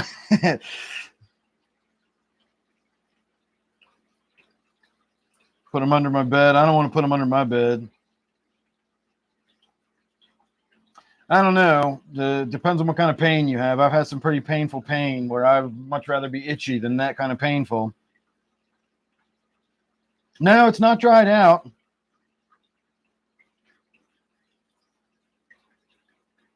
Yeah, it's definitely got moisture. We can go have a look at it. I'll show you what it's looking like. I'm waiting for the day where I have to mist it to get it to, be nice and moist again. Moist. Say hello to Uma. So that's my light. This is the setup in the bag. And you can see it's got all the condensation and the water dripping off the bag and everything. But it's just a big block of mycelium. It's not showing me any signs of pinning or anything. Now it does look like it has little sort of like white bumps all over it at this point. And so if that might be the beginning of what's going to turn into the pins, there's little white bumps. But I've said 3 or 4 times now that, it looks like something's starting to happen. So hopefully in a day or two, I'll see something. And every time it's just like, no, nothing's fucking happening. But you can see the water's dripping back down into the bag. And in the morning, what I do is I come in and I press it down to push the air that's in there out, and then open it back up, and that puts a lot of the moisture back down into the bottom, and it exchanges the air. It gets the CO2 out and gets fresh, oxygen in. I do that once a day, and I just let it sit there. And this is on a timer, so it's 12 off, 12 on. And as far as my experiment down here, since we're in here, remember we were talking about whether the roots of the plant or the woodwork is what produced the tannin in the tank. Well, I'll let you come to some conclusion there. Obviously, that's in a very small amount of water, but also very obviously tannin is still leaching out of that wood after nearly 15 years being submerged. We're still getting tea-colored water from that woodwork. We are getting some tannin staining in there. If you look sort of through the top, you can see that was crystal clear water when I filled this tank up and started the experiment. So it is, turning slightly brown, but nothing like that is. So that cinches it as far as I'm concerned. There's not any more question as to whether you can soak wood for a month and get the tannin out of it. It's if it's wood in your tank, it's going to be producing tannin. You will never get the tannin out of wood. Tannic acid is probably a byproduct of the wood breaking down. And so as long as there's wood in the tank breaking down, it's always going to produce tannin. Now, obviously, like a a fresh tea bag is going to leach tannins like crazy. And then over time that will slow down, but it's always going to be releasing them. And so woodwork, I would say, you're going to get a lot of tannin release initially, but it's never going to go away. You're never going to be able to soak the tannin out of wood. I hear people talk about boiling wood and getting the tannin out of it. Again, you can do that for your initial, to get a lot of it out of there. But if you've got wood in your tank, you're always going to have tannin stained water eventually from that wood. That's my experience anyway. All right. It gets complete darkness at night. Give them some pizza. Yeah, poison ivy's pretty bad. Uma jump scared you?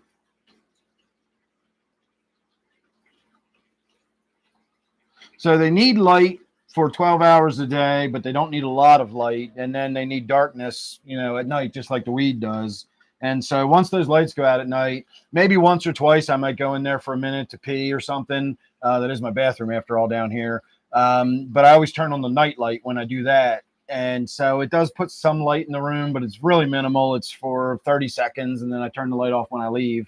And that only happens a couple of times on any given dark cycle. And there are plenty of dark cycles where I haven't gone in there at all once the light's gone out at night.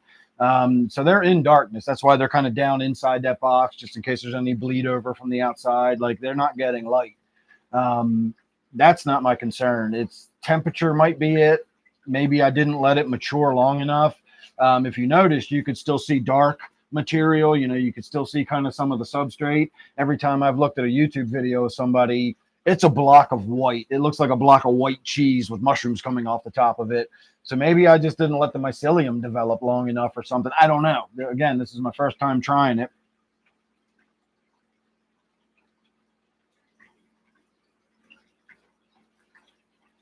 I read where you need a lower temperature during fruiting.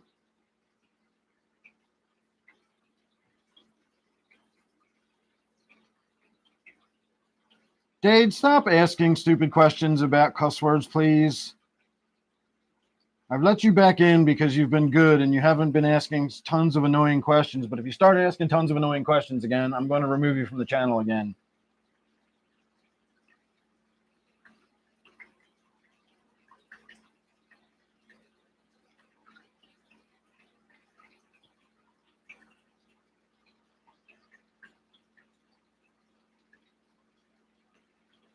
All right. They do feed the fish at the fish store, but depending on any given fish store, the aquatics manager may have different policies on that sort of thing. I've seen some at the PetSmart that treated them like they were pets and wanted them to be fat and happy. And then you see others that see them as every pinch of food we give them is lost money. If we're just selling these fish, just, keep them alive basically until they get sold. Usually fish stores do feed their fish though, because they're going to be in there for a couple of weeks and you can't simply not feed the fish for that period of time. But again, a lot of them will do a bare minimum of fish feeding just so that they stay alive long enough to get sold. Remember, they're not pets. When they stock the shelves at Walmart, nobody's lovingly caressing the cans of tuna fish. They want them on the shelf so they can get them off the fucking shelf so they can put new ones on the shelf. They just want to move them. Just because these are living animals doesn't change that. They just want to move them through the system as quickly as possible to make their profit off of them. And the less money they have to spend doing the maintenance on them, the less, the more profit they make. So they do feed them. But again, depending on the store and the manager and all that, they might not feed them well.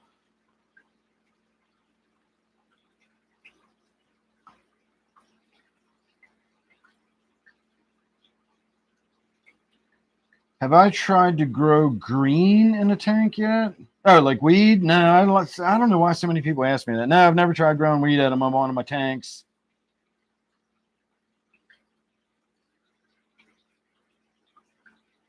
I should get the book by Paul Stamets. Is that like a book about mushrooms?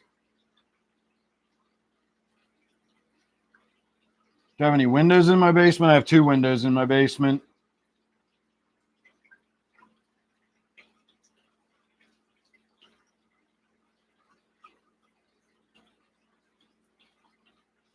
Yeah, I always thought that too when I was a kid, Mike.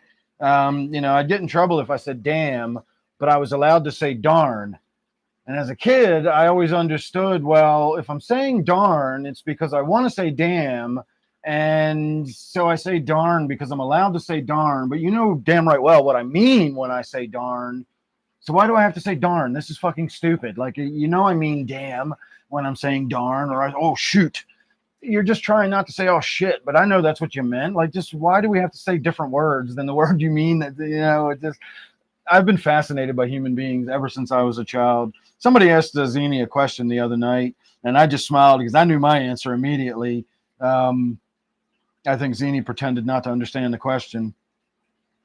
Don't let Zini fool you. He's smarter than he looks.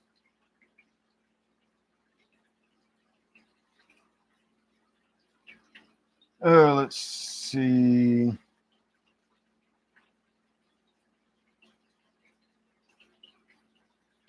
The air temp I changed next week.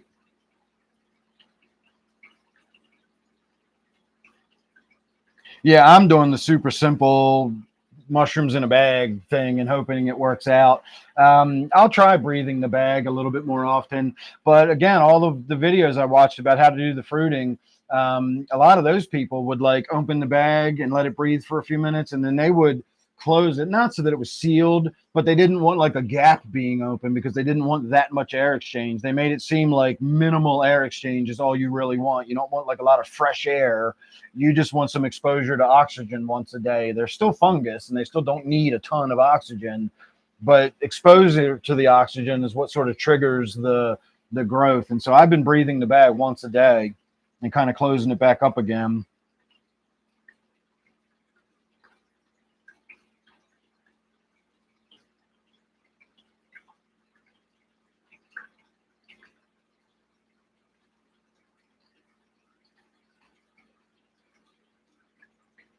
Yeah, I don't bother with the breeding of the fish too. It's more of a pain in the ass to me than it is. The best I could do is take them to a fish store and get store credit for them or something like that. I'm not interested in bagging them up and selling them.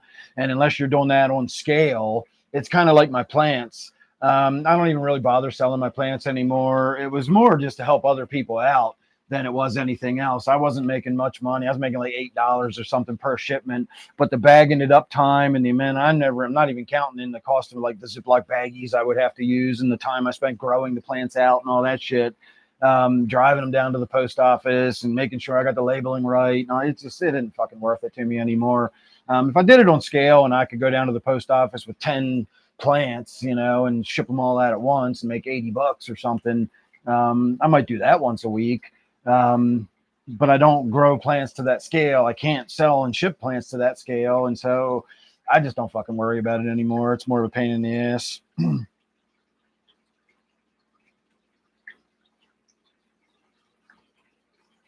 Let me see.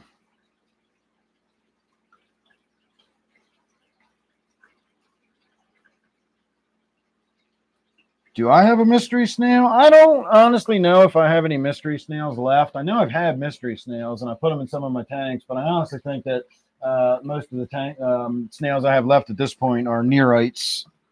All right, everybody, we got some action happening down here on the 125. So let's put the light down here. I mean, the camera down here so you can actually see the tank a little bit. Let's see what you're looking at. We can get a little closer than that, I think. Well, I kind of can. Got to get this tripod situated. All right, so let's start with that.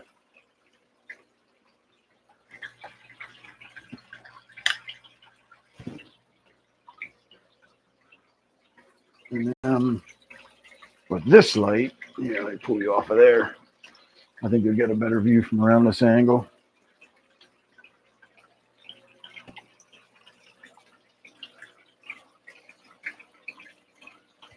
So I can't really see what you're seeing on the monitor. I got a glaring light in my face, but you can definitely see how shiny and sparkly they are now when they got that floodlight shining on them. And if that cichlid ever comes out, the cichlid is amazing looking. He's hiding down here along with the pearl cichlid is in there. But the jewel cichlid is in there. That's the jewel cichlid I think we're looking at right now. Yeah, that's the jewel cichlid. Where is the pearl cichlid?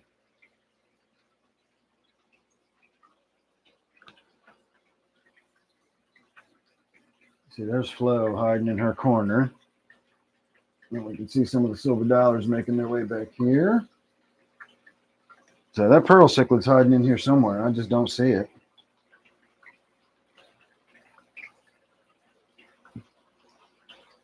That's the jewel.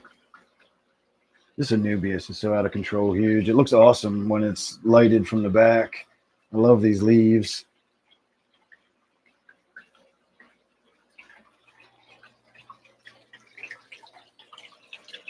Oh, there he is. He's hiding right in the middle of that log. He's looking at us face on. So maybe if we come over here, we'll get to see some reflection of color if he swims out of there. I could probably try throwing some food in there and see if he doesn't come out.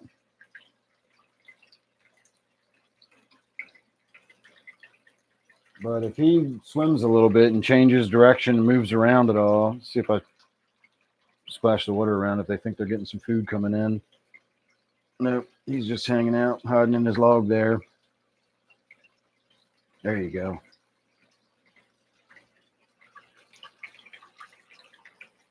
I don't know if you guys got a good look at his side and color or whatnot when he was swimming around with his light shining on him like that, but he is really a spectacular looking fish.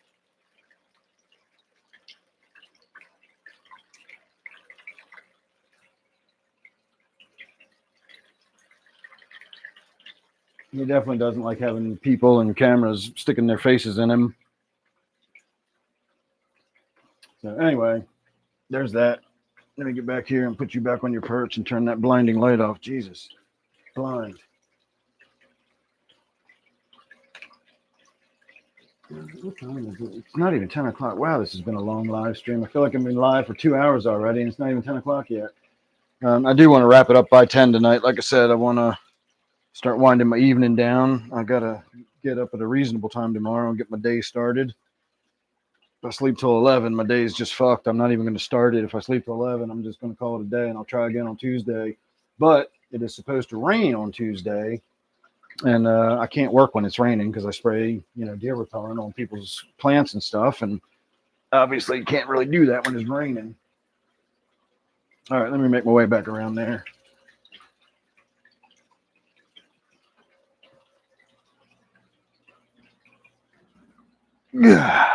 I'm back. All right, let me see where we were.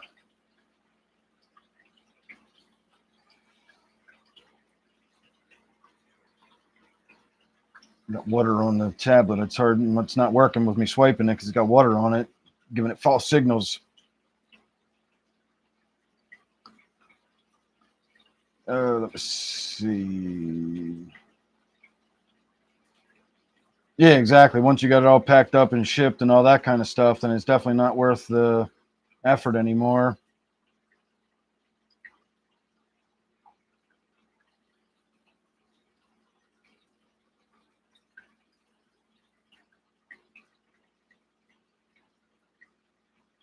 All right. They are beautiful and sparkly indeed.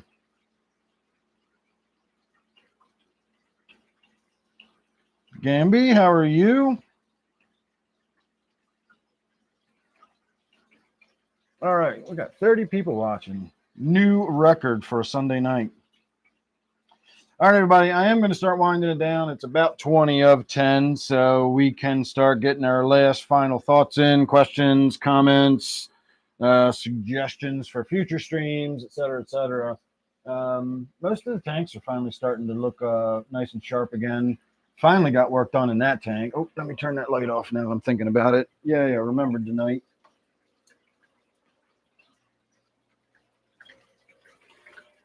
I have such a grapelicious flavor in my mouth right now.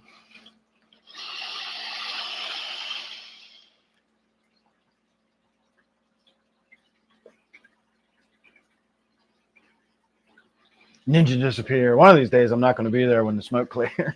I'm going to vanish.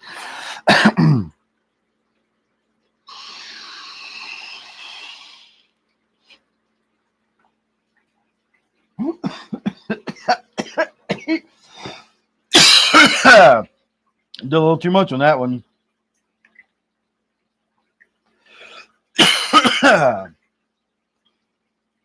We are owning. What are we owning?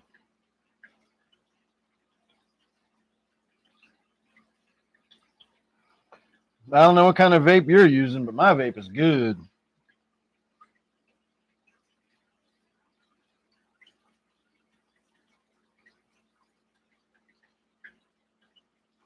Oh yeah, you got a couple of viewers over there in the UK. You guys are definitely staying up late at night to catch my live streams. That's for sure. Zini's over there. He's up late at night too. But Zini stays up late at night anyway. We're owning this. I don't know. I thought Friday night's live stream was a good live stream. I was on fire Friday night. Tonight, just man, whatever. It's just another live stream. I do these all the time. This doesn't seem a whole lot different to me. Again, the mushroom juice puts me in a little more cheerful mood. But whatever, just because I'm not grumpy doesn't mean it's like an amazing live stream or anything tonight.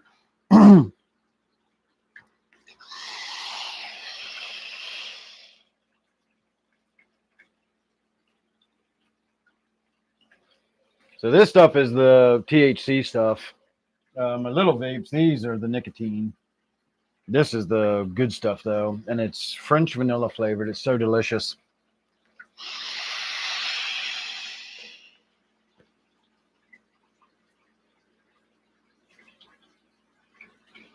All right, what are we saying here? Yeah, Friday night's live stream was on fire. I had a great live stream Friday night. Yeah, it's probably not good for my lungs. I don't give a shit. Hell of a lot better than smoking cigarettes and all the other stuff I've done to my lungs over the years. And vaping the weed is certainly better than smoking the weed. I still got jars of weed in the other room. I just don't really smoke it anymore since I've been either doing, I still do dabs occasionally. But once I've been hitting on this, I really just kind of stopped smoking weed for the most part. Because when I smoke it, I cough and choke, and there's ashes I have to deal with when I'm done, et cetera, et cetera. This, I just puff on it a few times. It's delicious vanilla flavor, and I put it down, and I'm high.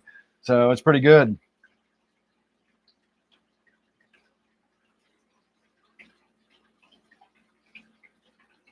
Well, that's the thing with vaping. You're not heating it to the point of combustion, and therefore you're not getting all that combustion gases and carbon monoxide, and there's no benzene from the cigarettes and all that kind of stuff.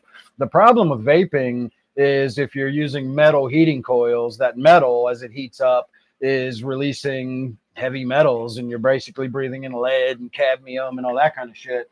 So you're getting lead like my generation got lead, breathing in all the leaded gasoline when I was a kid.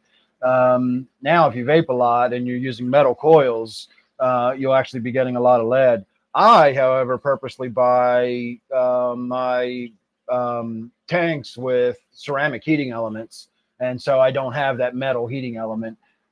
Steve actually had a good suggestion tonight. My I call it my straw. It's my titanium.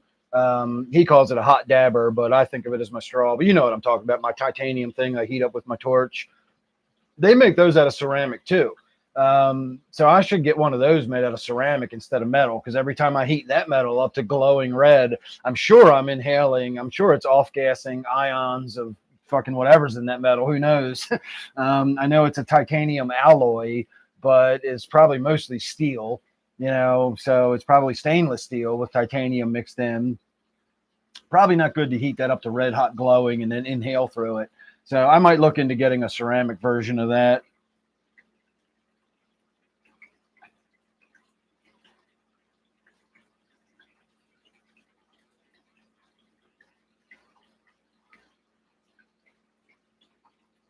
Yeah, I saw. Now I'm not playing games with answering questions and stuff. I saw a study recently where the guy tested the coils to see what kind of, stuff was coming off of them, and he was shocked at the amount of heavy metals and whatnot that come out of it. So I do have an electronic device that has a metal coil in the end, but I don't use that very often. Typically when I'm inhaling through metal, it's my big straw thing. Again, it's just a tube. It's a titanium tube. I heat one end up till it's glowing orange, and then I can do really big dabs with it. So I could probably get a ceramic version of that, and then I wouldn't be hitting off anything metal really. But even these actually have ceramic heating elements in them, so there's no little metal element getting hot in this.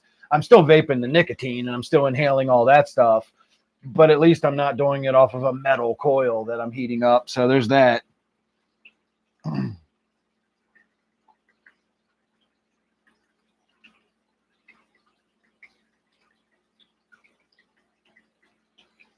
We'll talk about it on Wednesday, Mike, if you're around on Wednesday.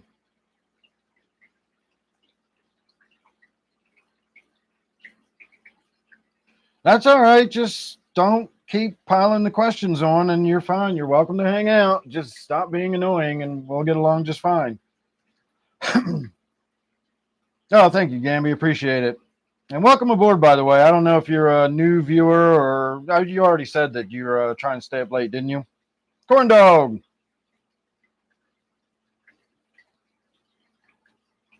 Yeah, I've got quartz. I do have a metal banger that I use occasionally, but I haven't used that in so long. I fucking hate the quartz bangers and the quartz nails. Even the glass. I've had some of the quartz dab straws. They just break. Glass, like I can only use them for so long before they break. I've never had a fucking banger that, because I don't do like the low temperature bullshit and just heat them up until they're just the right temperature and all that. I get that shit glowing red and I do really hot, fast dabs. And glass just can't handle that, or quartz or whatever. Every one I've ever had, I get a couple of weeks of steady use out of them and then they just break on me. So I do have my banger that I use on a regular basis, if I used it, is actually a titanium banger. But again, I hardly ever use that. And if you don't know what a banger is, it's that device. It's almost like a little bucket that has a tube on it, and you just heat it up like a saucepan. And then when you put the dab in, it all, vaporizes away, and you just suck the gas off the top. They make them out of quartz, but they also make them out of metal. And I got tired of breaking the quartz ones. And so I bought a metal one and I never looked back. But again, that was before I realized I'm inhaling all of these metals when I'm heating this metal up. That never occurred to me before. Stainless steel, that's not going to hurt me, turns out it is. I'm a Gen Xer, so I grew up huffing fucking leaded gasoline exhaust when I was a kid. So I've already done enough damage to my poor brain with that. I really don't need to keep inhaling cadmium and lead and all that shit in my dabs. So I'll probably look into getting one of those ceramic straws.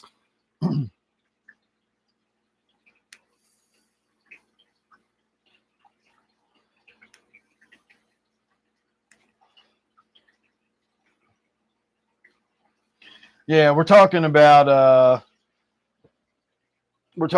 doing smoking weed and vaping and all that kind of stuff. Here, I'll show you what I mean.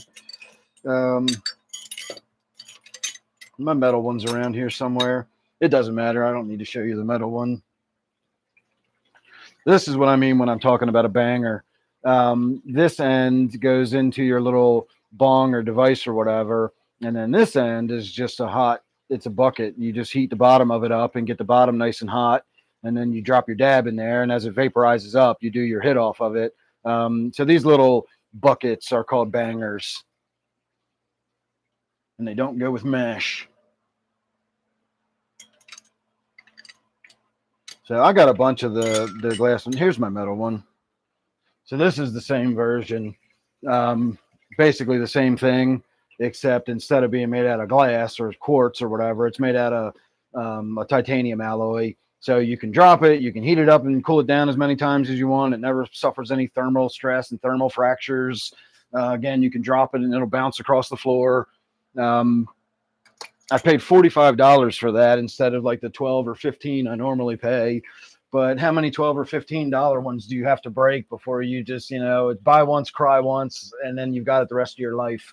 So that's why I use the metal stuff instead of the quartz stuff. But the other thing I was talking about is just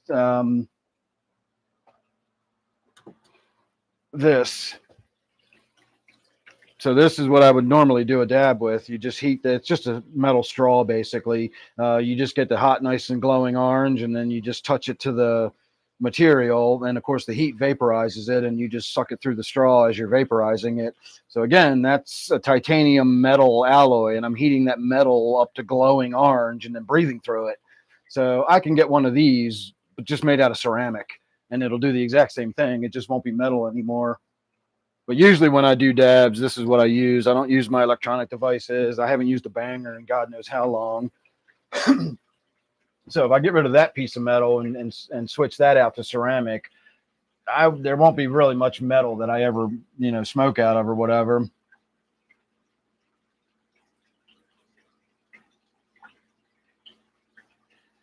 All right, let me see where I was. Leaded gasoline is your favorite flavor? Leaded gasoline. I do like the smell of gasoline.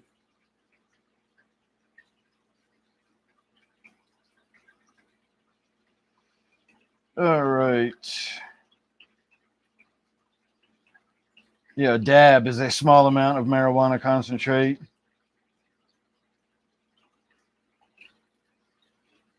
All right. What to buy your females? How much for your females? The women. Sell me your women.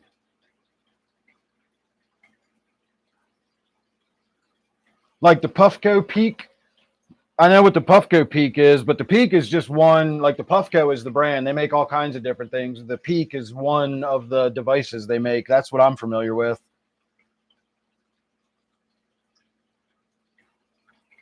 That's all right, Dade. You're fine. Just you don't keep asking the same questions over and over again. That gets annoying.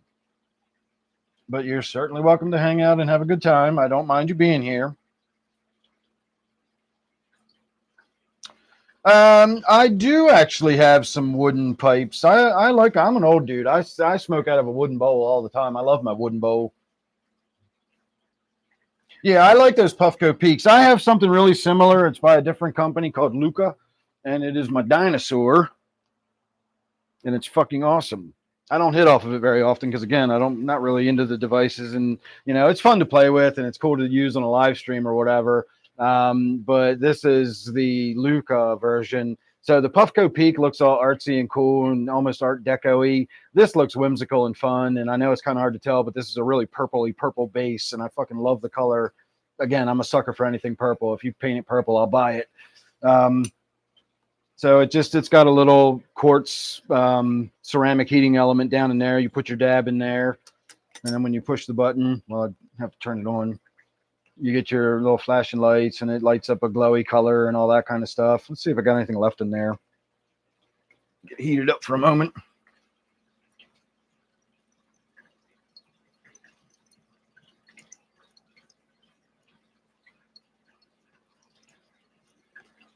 Nah, there's nothing in it.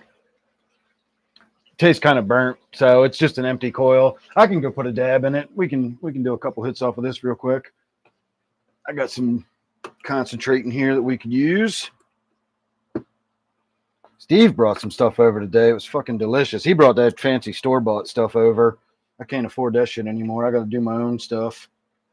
All right. I don't have anything of any kind of quality to put in here, but whatever. We'll just use this. This is good enough. It'll get the job done.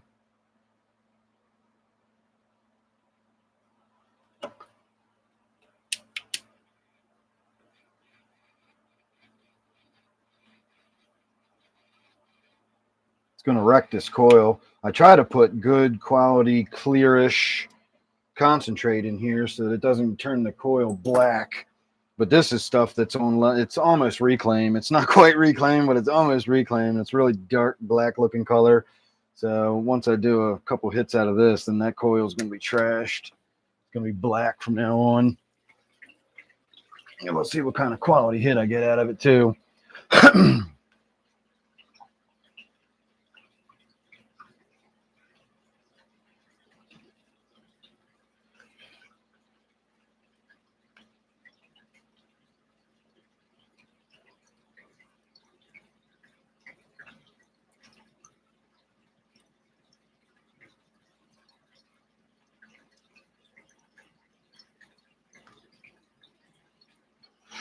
Not really getting any hit off of it.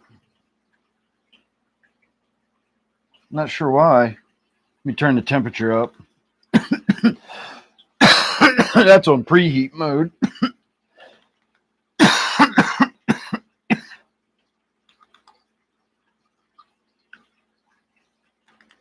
All right, that's medium.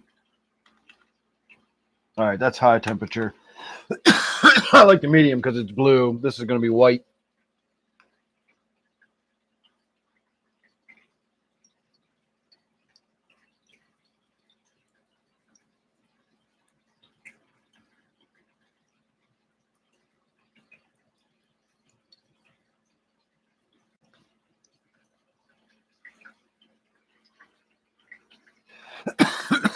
Getting a little bit off. But again, it's not very good. And that's why I don't use that device very often. I got ways of smoking that are fun and fanciful. And if I'm doing a show and I'm putting on a show, like doing bong hits, I got a great big fucking bong and I got devices with chambers and all that kind of stuff. But for everyday uses, I got my wooden bowl. I got that metal straw I just showed you. And then I puff on this. And that's pretty much my daily usage. I'm not putting on a show all the time. And so I don't bother with that kind of stuff mostly anymore. All right, let me see where I was. Yeah, they probably do use a ceramic heating element. That's a ceramic heating element in that. He's like Randall from Monsters Inc. I never saw that. I think it looks like the bottom half looks like Barney, and then the top half looks like that South American. I don't know if it's a South American or not, but I can't remember the name of it. But it's a little guy playing a flute, and he's got the hair coming off, and he's got like the spiky hair in the back. That's what the top part of that reminds me of, and then the bottom part reminds me of Barney.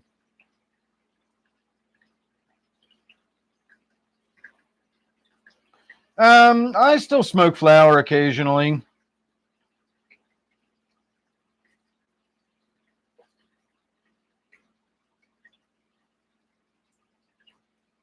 Haze for days and Ched for bed. I don't even know what that means, but I like it. It sounds cool. Yes, I'm a big Pink Floyd fan from way back. I talk about Pink Floyd all the time.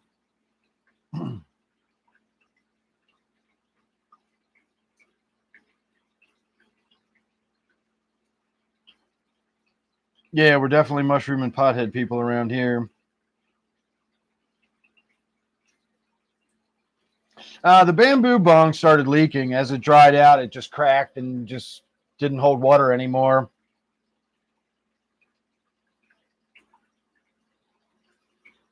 Oh, Cheddar's heroin? Oh, no, I've never even heard that expression before. Yeah, I've never done heroin. I don't ever intend to. That's not a drug for me. I'm not knocking it. It is what it is. You know, if you can use it occasionally, then it's, have fun. It's a nice drug, I'm sure. I did morphine. I'm not going to argue with that. But I also got strung out on morphine and it was fucking miserable. And was very detrimental to my life. So there is that, keep that in mind if you want to try heroin. That's not really my thing though.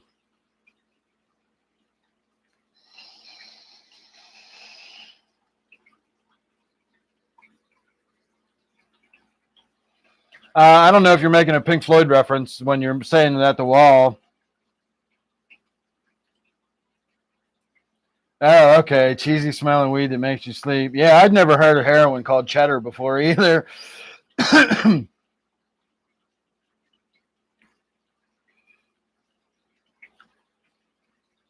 Yeah, if you were making a Pink Floyd reference. The wall, Red Hot Chili Peppers are okay. I don't listen to them per se, but they're not a bad band.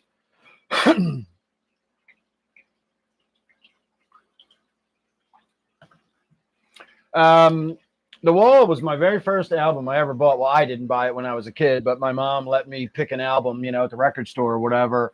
And it was probably 1981 or 82. It probably wasn't when the album had first come out, but it was after Another Brick on the Wall. Another Brick in the Wall was the very first single. There was a lot of singles off of that album, but Another Brick in the Wall was the first single, and I'd been hearing that as a kid and I loved the song, and I didn't know anything about Pink Floyd. But I knew that album was the album it came on, and it was a double album. So you were getting twice, you're at the album for the money. And so 10 years old, I picked out The Wall as my album that I took home, and I've just been a Pink Floyd fan ever since. I've just fell in love with Pink Floyd. They've never not been my favorite band. There's times where I get on kicks of this song or that song, or I discover some new band that I really like. But Pink Floyd has always been my favorite to go to. Like, I can still get tears in my eyes when I listen to Pink Floyd after 50 fucking years of listening to them.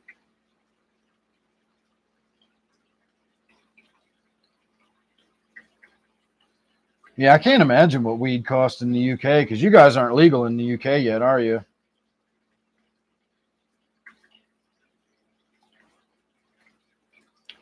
Cooling over the next several hours. Nice. All right, it is 10 o'clock. I really should be winding it up tonight, because I got to wind myself down before going to bed.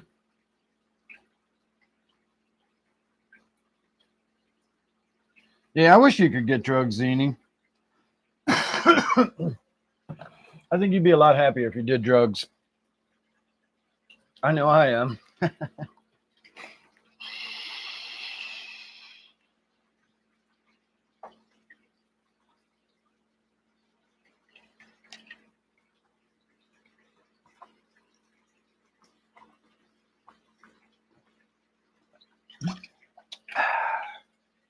All right, let's get up into first positions at least. I don't know where I put my other nicotine pen. I must have stuck it in the other room. Let me see where that is. Yep, it's in the other room. That's fine. As long as it's not lost. Now we can do some light show with the disco lights as we're winding down.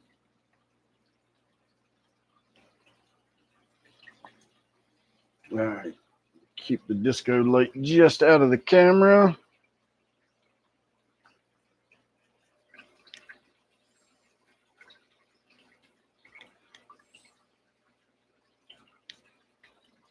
All right, that's the nicotine.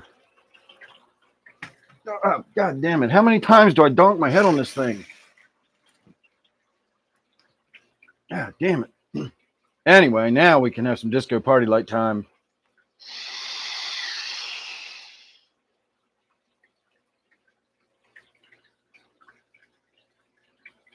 That's what I'm talking about. Look at them disco party lights.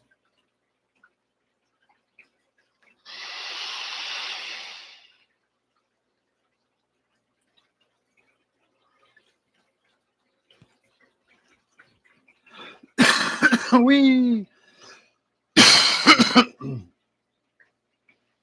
got to go eat your wings. Smoked on the pit boss. All right. That sounds awesome. All right, Dade, good night. Good night, Mike, Zini, everybody else. I guess we'll go ahead and call it a night tonight.